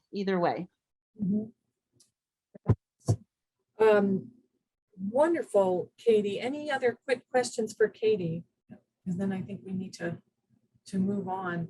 And you know how to keep track or get in touch with her, Kate Blunt at uen.org. Katie, can you just say what is UEN and where is it housed? Absolutely, yeah. So UEN stands for the Utah Education Network. Technically, it's UETN because we merged with the Telehealth Network. But when we refer to education side of things, we often still just say UEN. And it is a legislatively funded organization that sole purpose is to support educators in Utah. So we have several different branches. For example, we provide and support the internet backbone for the entire state for all schools, libraries, and telehealth centers. So that's one wing of UEN. And then of course, I'm on the PD team, and we provide training for teachers all over the state with an emphasis on educational technology related topics. But we also help provide consortium pricing for specific tools like Canvas and Nearpod and things like that. So yeah. Thank you. Thank you. Any other quick points? I think we're running behind time now. And I think for the next section, we want to just kind of go sort of quickly. And there's a term that I've been using that I stole from the health policy world where I came from, and I'm calling it Civics-in-All. And that term, I'm using it to sort of anticipate some of the opportunity to bring civic teaching angles into really any academic discipline. Of course, all the social studies, but any discipline, once you start thinking about the public policy applications of what you're studying, even in a math class or a biology class, then you're already in the territory of civic life and public policy, which is a big piece of that. So I was hoping that Joanna, if you want to say a little bit about where we are with the revised social studies K-6 standards, that would be helpful. And specifically what opportunity you see for us to sneak civic angles into every single academic discipline, not starting with the social studies. Okay, well, I was so lucky to come into this position right in the middle of the standards revision process. It had been put on pause because of COVID and been moving forward, but it is a long process. We're in the very final stages, but they take the longest. So let's see, what are we doing now? We have the revised standards with the Standards and Assessment Committee looking at amendments that were proposed by board members. It takes a long time, and we've had one special committee meeting, an 8-hour meeting, and we got partway through 4th grade. So we had the rest of 4th grade and 5th grade and 6th grade to still go through, and another special meeting approved by board leadership that hasn't been scheduled yet. So once that happens, then the standards will go to the full board, and we'll probably repeat this process with the full board. Jennifer Thronson, our director of teaching and learning, and I are really just crossing our fingers to have them approved by December. That's our goal before the winter holidays. It's exciting because the primary grades standards are actually divided into 4 areas of social studies, and civics is one of those. And so there are standards in those early grade levels that are, here are your civic standards. And then in the upper grades, they aren't organized that way, but we do have a little side note. These are, this is related to civics. We're also, when we develop the core guides to support teachers with these standards, we'll be doing vertical alignment. So grade level teachers can see what their students learned prior to that grade and what is coming next. I love, Judy, that you said, how do we get this in every or other content areas? Because as I've presented at conferences and spoken with teachers at different grade levels about civics education and the standards that are civics based. Sorry, I have a puppy behind me that's trying to dig through my floor. That's the funny noise. They've looked at their standards and said, oh, I do this already. They are so overwhelmed. They haven't really had time to look in detail at their standards, social studies standards and civics. But there are so many things that are already built into how they run their classroom and how the kids interact with each other and service they provide around the school. And so getting them to know their standards will help them be more intentional in tying their social studies standards and civics in particular to everything else that they do in their classroom, whether it's specific social studies instructional time. Does that make sense? Yeah. We need to help them be more intentional. They're doing so much already. Good, good. Any Well, questions? and can I just say, one of the things that Joanna and I've been able to do is listen to some amazing we listened to an amazing third grade teacher who was incorporating ELA and science and social studies and current issues and looking at some real pressing current events in her area. And we're going to use that as an example moving forward so teachers can see what's possible. But the bigger thing is celebrating all of that. I mean, those connections across curricular areas are something that a lot of teachers are already doing, and we need to highlight that, spotlight it, celebrate it, and help people replicate that. Yeah, that's going to be fun to work on. And that could be a really fun thing for the Utah Civic Learning Collaborative to work on, because believe it or not, we have a lot of teachers that are involved in this, or at least tracking it, because they can be very busy. And so the more that we can sort of share things that are working, and really expand, share our expertise, I think the better. So thank you, Joanna. Why don't we go on? We're running behind as usual, I think. Yeah. Okay. Let's go on to, first of all, let's just take a break. I know it's really hard to do a retreat on Zoom, right? Because you're kind of staring at a screen and it hurts your eyes and that. So if people want to just don't leave me, don't leave us, but take like a 5-minute stretch break, go get yourself a drink, a Diet Coke or whatever, and come back in about 5 minutes. Then we will dig into an important area, academic service learning. Great. Just Thanks. 5 minutes. So 4:48. Yeah. We'll be back. Stretch and bend, get some fresh air. Yeah. Stopped raining, if that helps. But it's awesome to see something called rain. It's amazing. I know, it was nice today.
welcome Richard.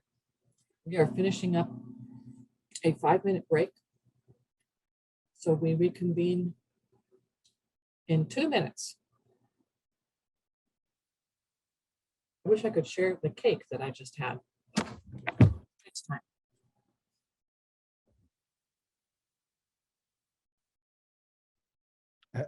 Hello, Judy. Hello, how are you? Good. I hear we're having cake here for the next 5 minutes. Hopefully everyone can get their hands on some cake. It really helps. You guys know how to torture an old diabetic, don't you? Judy, this meeting has been incredibly informative. Oh, I'm so glad. Yeah, we kind of, I've been thrilled to learn about eMedia. Yeah. And to get insight. It's very impressive. Yeah. But I'm thrilled to know that there is a civics arm to the new standards. Can I ask you a quick question? Yeah. If you need to get started, go ahead. But how will the new standards, how will teachers be held accountable for implementing those new standards? Well, that's a question for Joanna and Robert. Are you talking about the new elementary standards? Yes. Okay. That's a really good question and a really hard one to answer, honestly, Blanche. The thing is that social studies in the elementary school has been marginalized so much over the last 20 so years. much so. Yes. Joanna, that's why I'm excited about the standards. Well, and that's why I'm excited they created my position. So, you know, we can fight more for social studies in the elementary schools. NCLB is gone now, so we don't have that, you know, holding us back, but we have to recover from it. And so many of the things we've spoken about today, like content integration and just providing resources for teachers, I think will help bolster it. I don't know. I can't say that there's an accountability, you know, but supporting teachers, helping them have vetted, accurate resources that they can easily implement is really going to help. They're scared right now. And elementary teachers they don't specialize in a specific area like secondary teachers do, right? Because they teach everything. And so many of our elementary teachers just don't feel confident. And now they don't feel comfortable because they feel like they're going to get in trouble for everything they say or teach in social studies. And so they're even pulling back more than they have in the past. So these resources that are curated, vetted, you know, approved by whomever, I think is the way to get it back in rather than implementing some type of accountability measure where they've had administrators tell them, don't teach social studies. We don't have time for that. We need to focus on math and language arts, you know. So building them up rather than holding them down, I think might be the best way to go. Joanna, what about professional development? Is that built into the implementation plans? Oh, I have such big plans. As soon as these standards are approved by the board, we are hitting the ground running. So we just have to get them approved, and yeah, big plans. Absolutely. Well, I congratulate you. Thank you. Joanna has been a huge asset to all of this, and I think we can all look forward to a lot more intense focus and resources around elementary social studies standards. Richard Idlin, I think it might make sense, since Richard is here and we're running behind, is to actually move on, if people are okay, move on to our focus on the Civics Secures Democracy Act. And I'm going to, a couple of things about that. We have a sign-on letter. We are wanting to take more action on that before it's too late, with the idea that I'll let Richard kind of tell us where we are right now on the Civics Secures Democracy Act, but the long and short of it is that we should be pretty confident about our ability to engage Senator Romney and Representative John Curtis at least, even others. And it does, the legislation does need about 6 more Republicans in the Senate to be able to pass safely through. And I Judy, yeah. Can I just contextualize for folks really quickly? You know, part of the whole idea about a collaborative is people coming together. We're not assuming, we're expecting anybody here to have a specific opinion on a specific piece of legislation.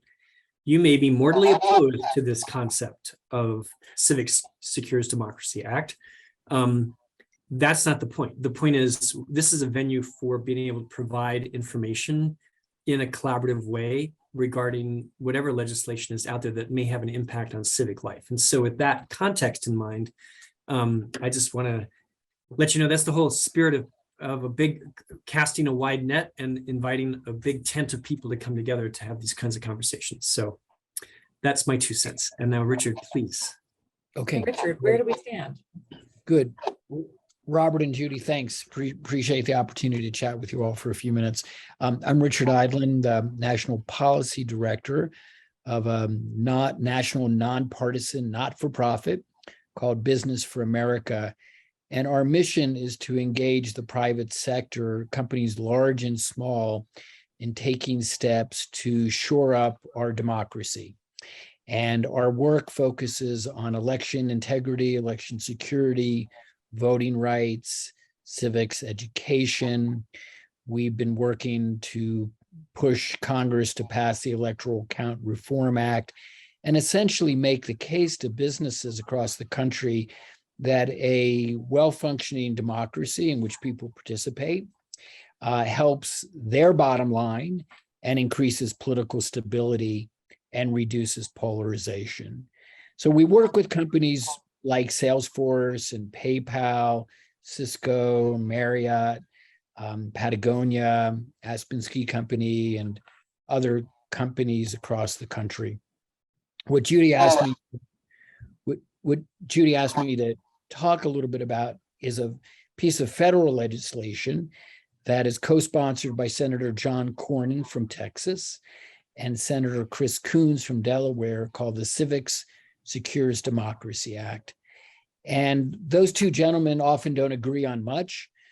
John Cornyn being a Republican, Chris Coons being a Democrat.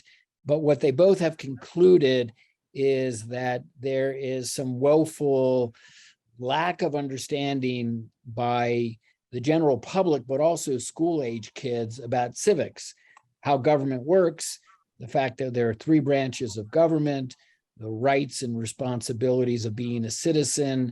We have a Bill of Rights, a Constitution, there's an electoral college system, et cetera, things that you all probably take for granted, but as educators, you are probably quite aware that many students have no idea what you're talking about. And those two co-sponsors, as well as other members in the Senate and the House, have concluded that just like STEM and the positive impact that federal investment in STEM had, that in making the US competitive, smarter, creating new employment opportunities, that investment in civics education would have a similar positive benefit to the economy and to society at large. So this legislation would provide $1 billion a year for 5 years running in the form of grants distributed to state and local educational authorities, who then decide what gets taught. There is no national curriculum that's required by the Federal Department of Education, which would administer this program. And decisions about what gets taught is up to local jurisdictions.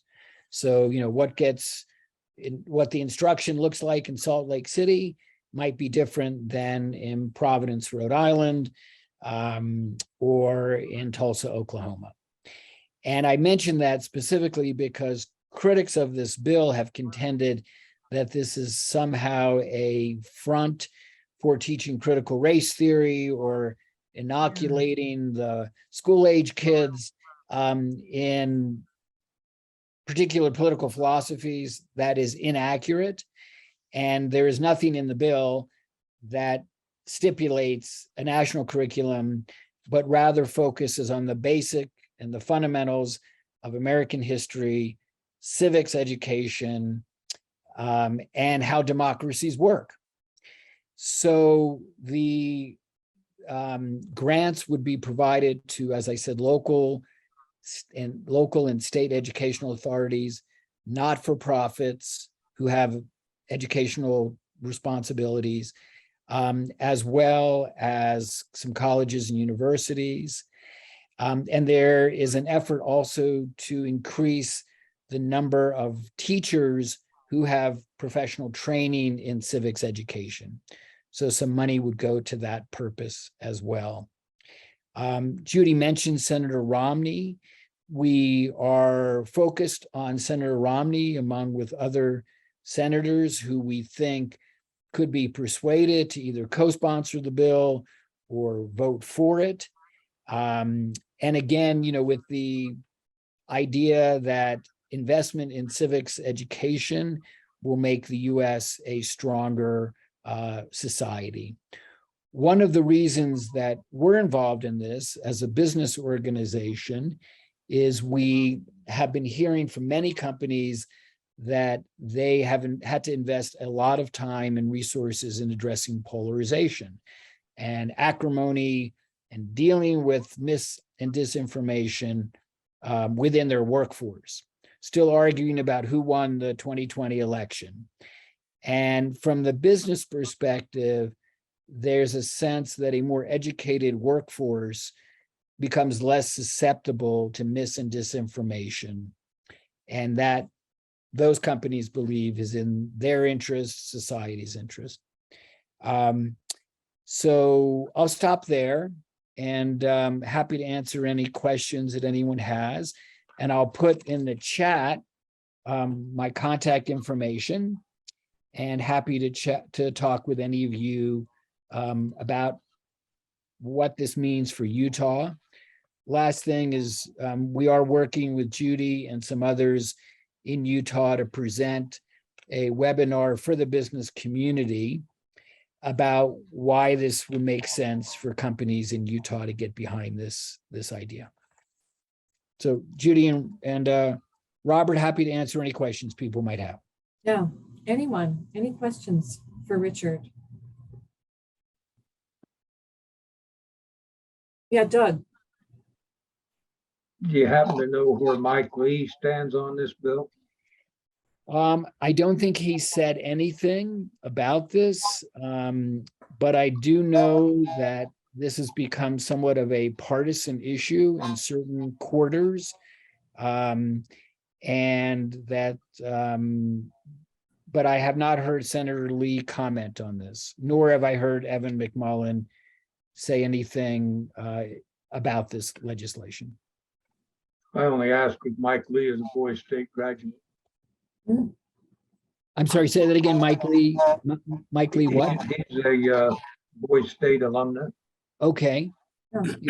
And Doug's the head of Boise cheerleader for Boise State, absolutely. So, I'll Could put a you- call to his staffer tomorrow. I know him really well. Okay. Yeah, let's not write anyone off, Yeah. I mean, Romney's staff has been, we've had good conversations with Romney's staff. There's reason to believe that Curtis and maybe even Blake Moore are open to it. Any other thoughts or questions for Richard? Yeah, but Alicia. I'd like to understand how it's turned into more of a partisan issue. You mentioned that there's some criticism and it's viewed as, maybe central government telling local government Right. what to do. But Yep. I imagine, anybody who's patriotic, if you're giving $1 billion to help people be better Americans, like it just seems like it's not that hard of a sell. So Right.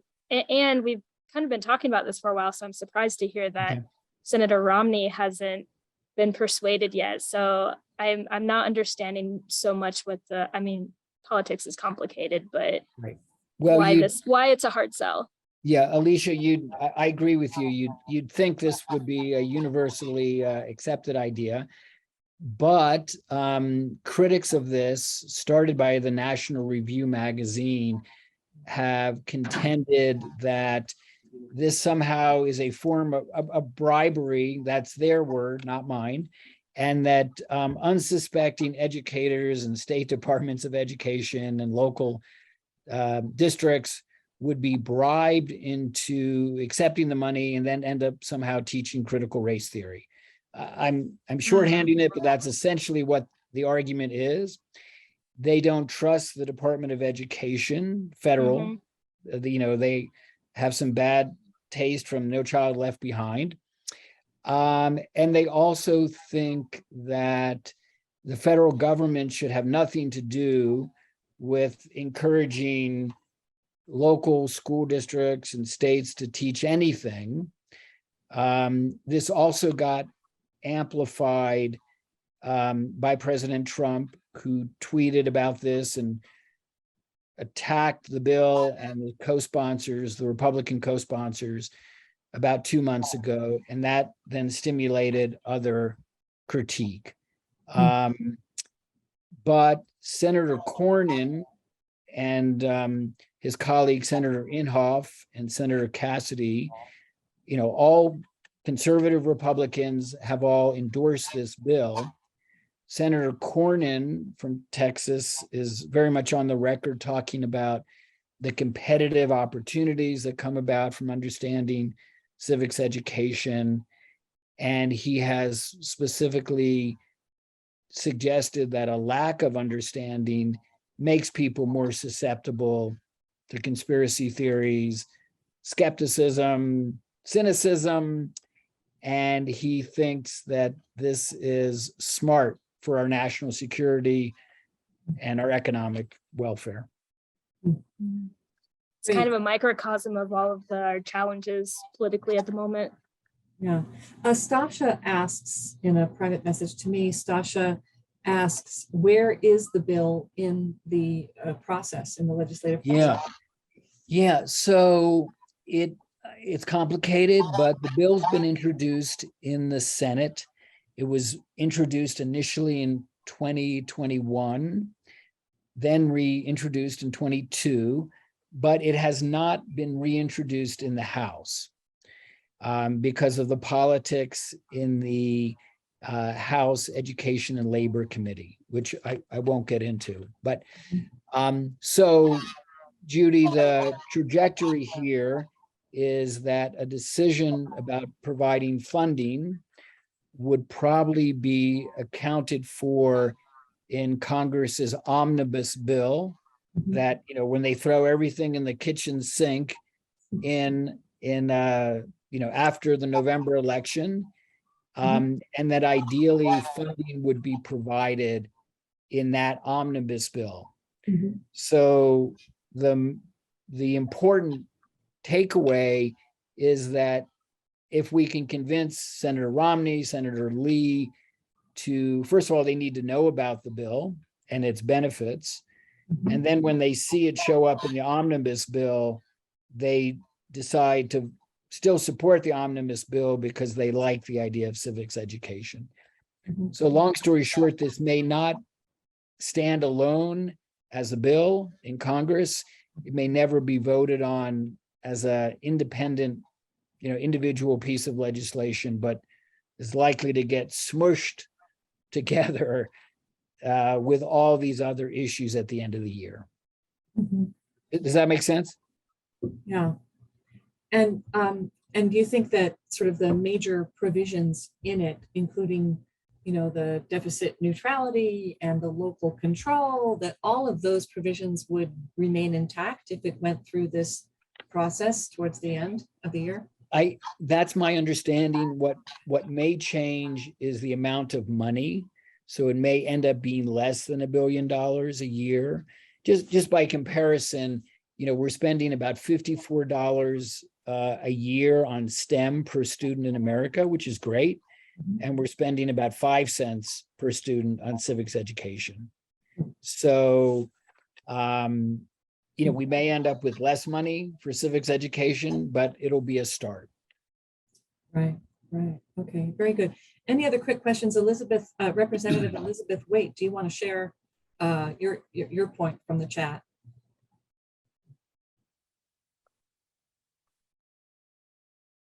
Yes, I'm a member of the Utah League of Women Voters, and I have friends, but I've been involved in, they just do amazing research and extensive reviews.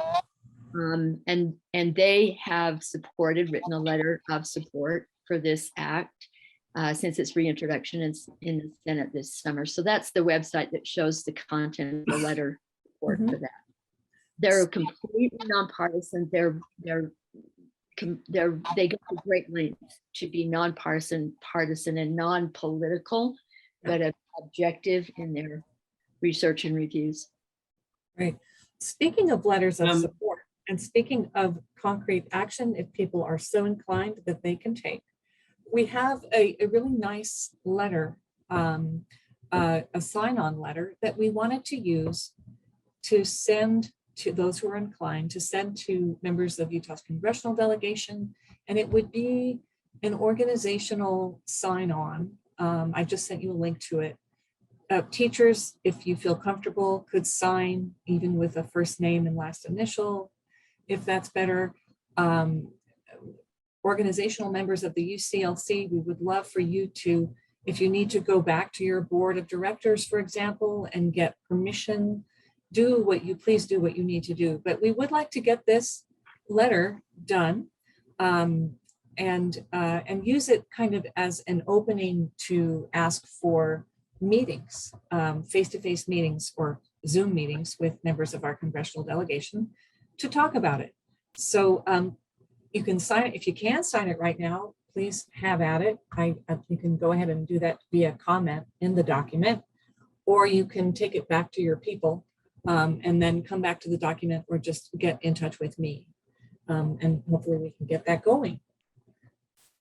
Great. I just want to say thank you, Richard, for your time and your expertise, and that it raises an interesting issue for me to think about how do we widen the net we've been casting regarding the Utah Civic Learning Collaborative to invite more people who serve in business roundtables to these conversations. I think that Richard makes a great point that civics is something that everybody should be concerned about, and we want an educated workforce as well as an educated populace in general. So certainly something for us to think about, and maybe there's an opportunity for a business task force or something that somebody wants to add to their plate. Okay. And as Richard started to mention, we have a reach out to, if anyone here, by the way, is interested in meeting with members of the business community. We are trying to get a meeting with Ginger Chin at the Salt Lake Chamber, which is Utah's statewide chamber. She's their Vice President of Public Policy. And Missy Grice, who some of you may know, she is helping us make contact with the economic development teams around Utah. I also have we have some contacts in some of the other local chambers that we can pursue, with an eye not just on the Civic Secures Democracy Act, but on this, as Robert says, on this work in general. It's going to be a long haul. Any other thoughts or questions for Richard? Richard is really a great credit, a great leader in this cause. I think that nothing is really more compelling than the business case for the Civic Secures Democracy Act, and Richard has really put that case forward in a very eloquent way. Thank you. Yeah, thank you. Any other quick questions or thoughts about that from anyone? And watch for Sunday's Salt Lake Tribune. Doug Case and I have a piece that's coming out about the Civic Secures Democracy Act that sort of uses our report as a jumping off point and celebrates the Constitution. Okay, Military Affairs Committee at Salt Lake Chamber. What was that? Yeah, any ideas that you guys have? Nigel, do you want to mention that? What you have there? Yes, I've served on the Military Affairs Committee for Salt Lake Chamber, and that group of individuals on a statewide level is very influential through the state. I think militarily, because we typically are geared towards supporting conservative measures and acts, but also all of our military members that we have throughout the state of Utah, many have children, and I think that that would be a great avenue to approach. I think that's great, and it's worth noting that it has only become a partisan political issue. This idea of civics education, really, in the past 2 years, 3 years, and that the military has its own version of civics education. So I think they could be a very important ally in this effort. I would agree. Nigel, do you want to maybe make intro and see if they want to be included in a discussion with Ginger at the chamber? Sure. I actually received the Military Affairs Committee emails, so I can forward that information along and make those connections, I think, with this group. That would be great. Great. All right. Thank you, everybody. Richard, thank you. Okay, good. Thank you, everybody. I'm in Denver, by the way, so I'm waving. I guess it's is it west or north? Northeast. Northeast. Okay, sorry. But good. Have a good afternoon, everybody. Thanks. Thank you so much. You take care. We'll be in touch. Okay. So that letter is open for signing if you like, and we will circulate it also. But we'll give you like a week, I would say, to get any special permissions that you might need from your boards, for example, to be able to sign that. Teachers, just a caution about what you're signing. Just make sure that it's appropriate. Lisa Halverson, you have your hand up. Does it do, like I saw, name and org, but can one sign it without an organization? I don't see why not. Go ahead and start in individual sign-ons down below.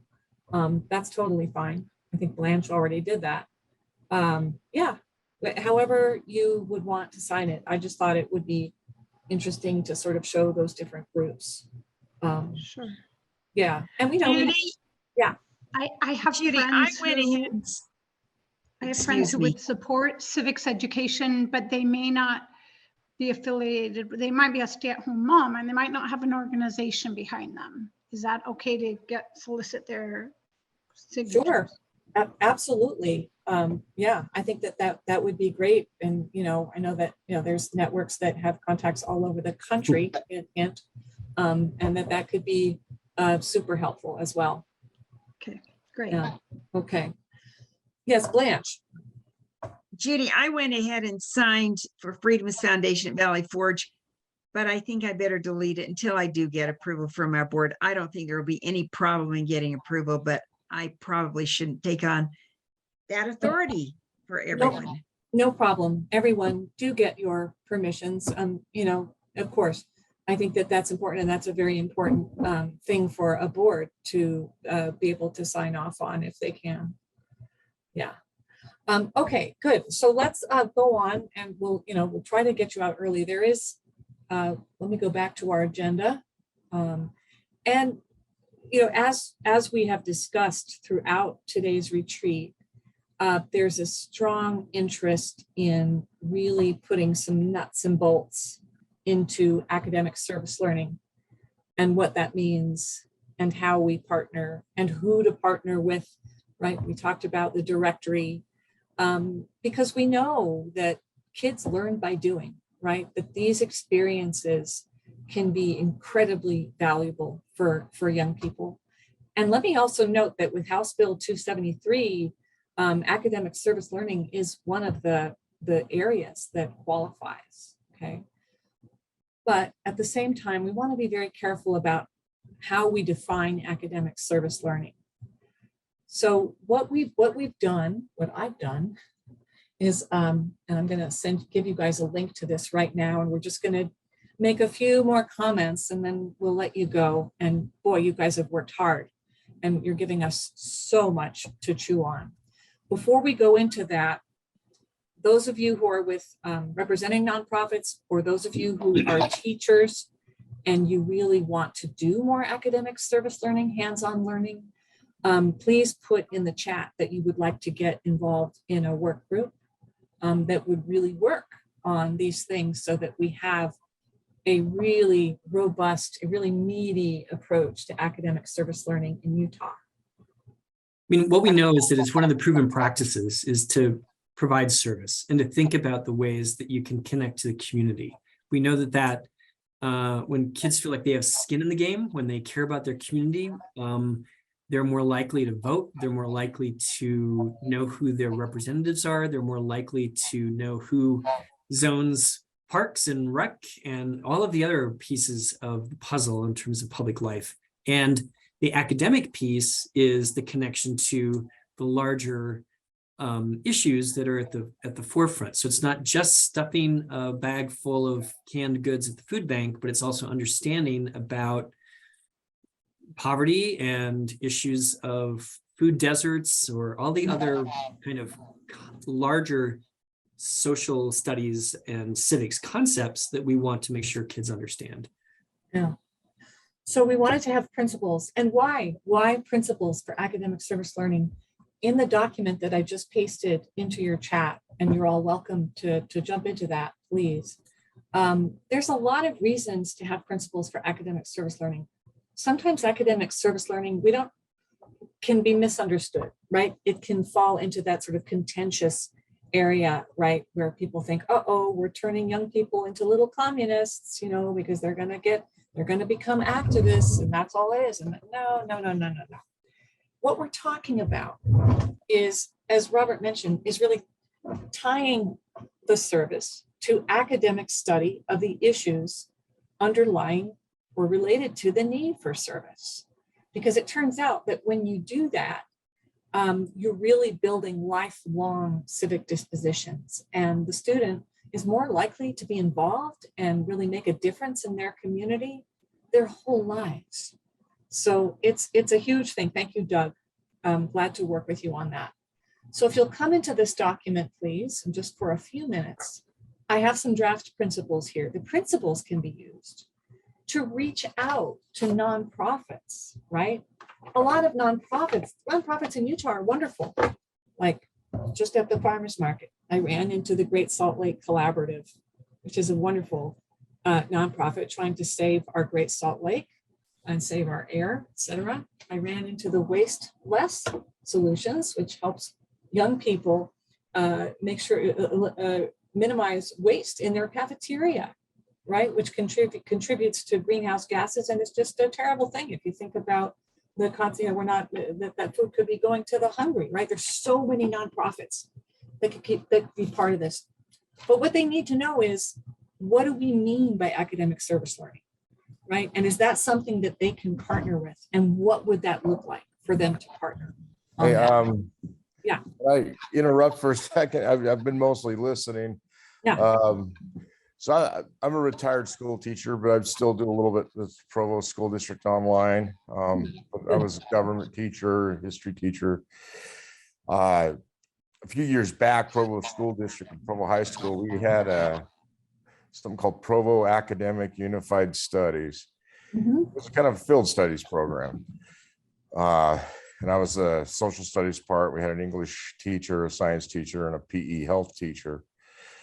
And I thought it was great. We had so many students, so many parents say, just how this program really we had a few parents say this program just saved our students' life because they just hated school. And so we got outdoors a lot, but we did do a lot of service things with the state mental hospital. We worked with educating people on the June Sucker Recovery Program in Utah Lake. We did some trail cleaning in Utah Lake, got involved with educating people about mussels, the mussel problem with the boats.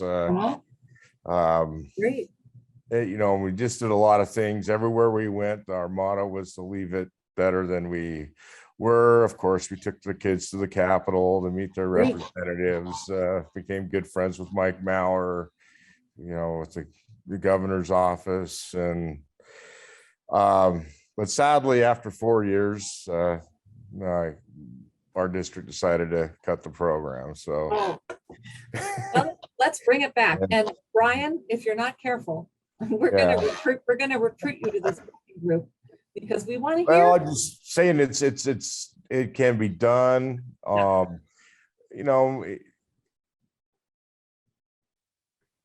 it was just like I said, it was just really, really sad to see you know, the program cut. We went through a couple of administrative changes at the high school and, you know, Yeah. stuff Well, like let's try, that. let's try to get it back. And, you know, the upcoming grant opportunity through House Bill 273 might be one way to bring it back. But Yeah, I it was grant yeah. money out there. We actually got some grant money because Yeah. all of our students left CPR certified. That was one thing that was Yeah. really cool. We actually got some money from Utah Valley Hospital Good, right good. off the bat. So Well, we I just wanted to share my little story of That's fantastic. it And we- actually can happen. I mean, Good. We want to draw on that experience for sure. And if you could consider being part of this work group, that would be great.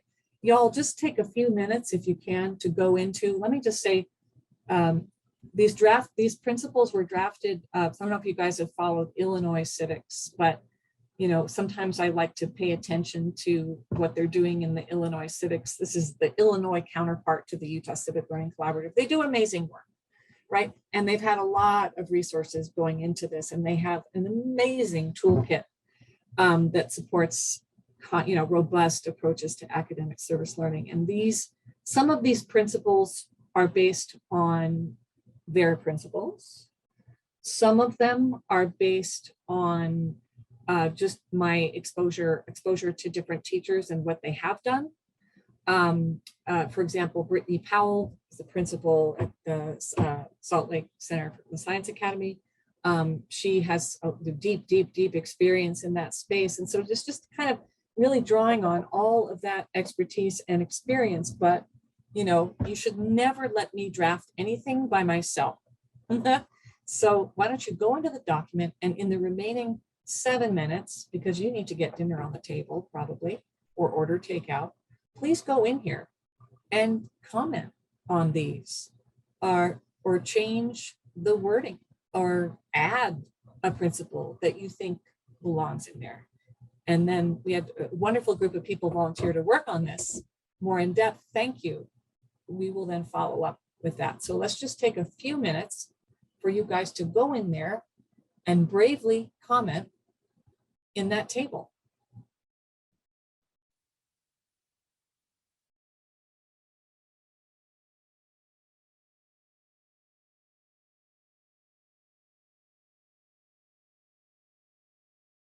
If you have any questions, go ahead and raise those. Tired. 6 more minutes.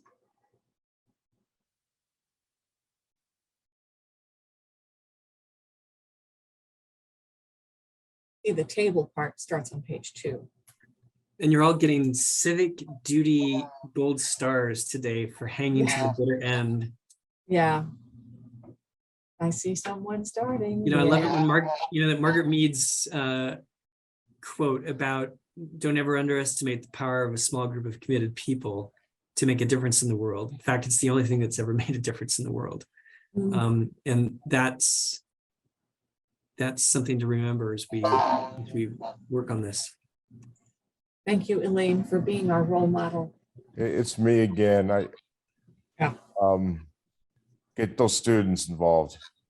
Yeah, they have tons of great ideas. I think of one where we made dolls for children battling cancer, primary children, and that was a total student idea. They have their ears to what's going on. So I think that's a really important piece with all this. I'm glad you mentioned that. And you know what you're telling me, Brian, is that we should recruit a couple of students to this working group. Yeah. So if you have any suggestions, I got a thumbs up to that idea. Okay, good. Any other quick thoughts? Go ahead and throw them in here. one of my favorite areas of civics education. So it's gonna be exciting to be able to work on it.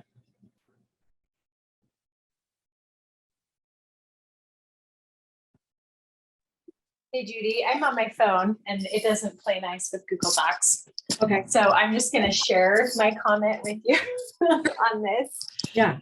Just looking forward as to kind of the implementation of this. Teachers are going to struggle with implementing this if there's not a tie back to standards. So maybe a tie back to standards, or maybe one other, and I don't know which category that would fit best in that you have there listed, but just also saying that as we're thinking of, you know, topics and things to do, that we can tie these projects back to state standards. Okay, good. I wrote that right down and you're absolutely right. I see the ties, but you know, if we don't make them explicit, you're right. And this is a great opportunity to do, we're not talking about just standards in social studies. We're talking about standards in science. We're talking about standards in. Yeah, especially that one ELA. piece where there's the one section that talked about like interdisciplinary. So, you know, I think of it as a lot of times when you see curriculum resources come from different organizations and they'll say, here's how it ties to science national standards and social studies national standards. And they have all of those things listed. Just that same idea so that there's an easy connection to say, yes, this is grounded in what students are supposed to be learning in class. And then we're just also taking it out in the world. Yeah. Excellent input. And I wrote it down. Thank you. Anyone else who wants to dictate, I am at your disposal in the remaining 2 minutes. Mindy, I think you had your hand up. No. Okay. Anyone else? Go ahead and type. Judy, I think what we should do is start saying goodbye so we can tell people that we let them out early. On time. Right? Okay. Thank you, everybody. You worked hard and you stuck to the very end, and I am so grateful to you. And there's obviously a lot of exciting work still to do. So just in terms of take homes, you're going to get another opportunity later to comment on these things. And the other big take home is to, if you want to sign the Civic Secures Democracy Act letter, to take that back to your board of directors or find out what is the most appropriate way if you want to sign it with teachers taking extra cautions. And thank you. And then, you know, like take a look at that eMedia hub and think about ways that we can elevate and, you know, let people know about your own specific organizations and the resources you have and the gaps that we're missing. And we're thinking about, you know, just we always have blind spots. So make sure that you do. Thank you so much. And I'll leave this open if people want to comment before they skedaddle off to their multi-course dinners. Okay, just kidding. Any other thoughts? Thank you. It was so good to see you guys. It's been a while. You all take care. DoorDash, watch out. They had a breach. I just unsubscribed to DoorDash. All right. Thank you, Beth. Thank you, everybody. You all take good care. Thank you for being here. I'll leave the document open. Thank you, Judy. Thank you. Thank you. This is tremendously important to. Yeah, really, thank you so much. And good to meet you, Nanzel. Nice to meet you as well. Look forward to working with all of you. Yeah, you too. Thanks, Nanzel. Thanks, Doug. Yeah. Are you the administrator over the service learning, the academic service learning project? Who? You. Are you? No, heavens no. I have no business administering anything. Oh, yes, you do. But it's a good question. Right. It's a good question. Who's in charge? So you know Who's what? in charge? It's a great question, and maybe that's one of the recommendations, is that it needs a coordinator administrator. It doesn't just need a cheerleader or a coach, which is how I like to function. Who created the current principles that have been written? These here, I did this, but you know, You did well. Oh, okay. Well, yeah. I mean, it was just looked at. You know, there's just a handful of states that have done a really good job, with being thoughtful about academic service learning, honestly. And so just looking at what they've done, and that's what we came up with here. But the idea is to use them to recruit nonprofits to be part of this and to work with classrooms. And that's going to take a lot of work, but it can be done. And I think that's one of the most compelling things we can do now going forward. That's awesome.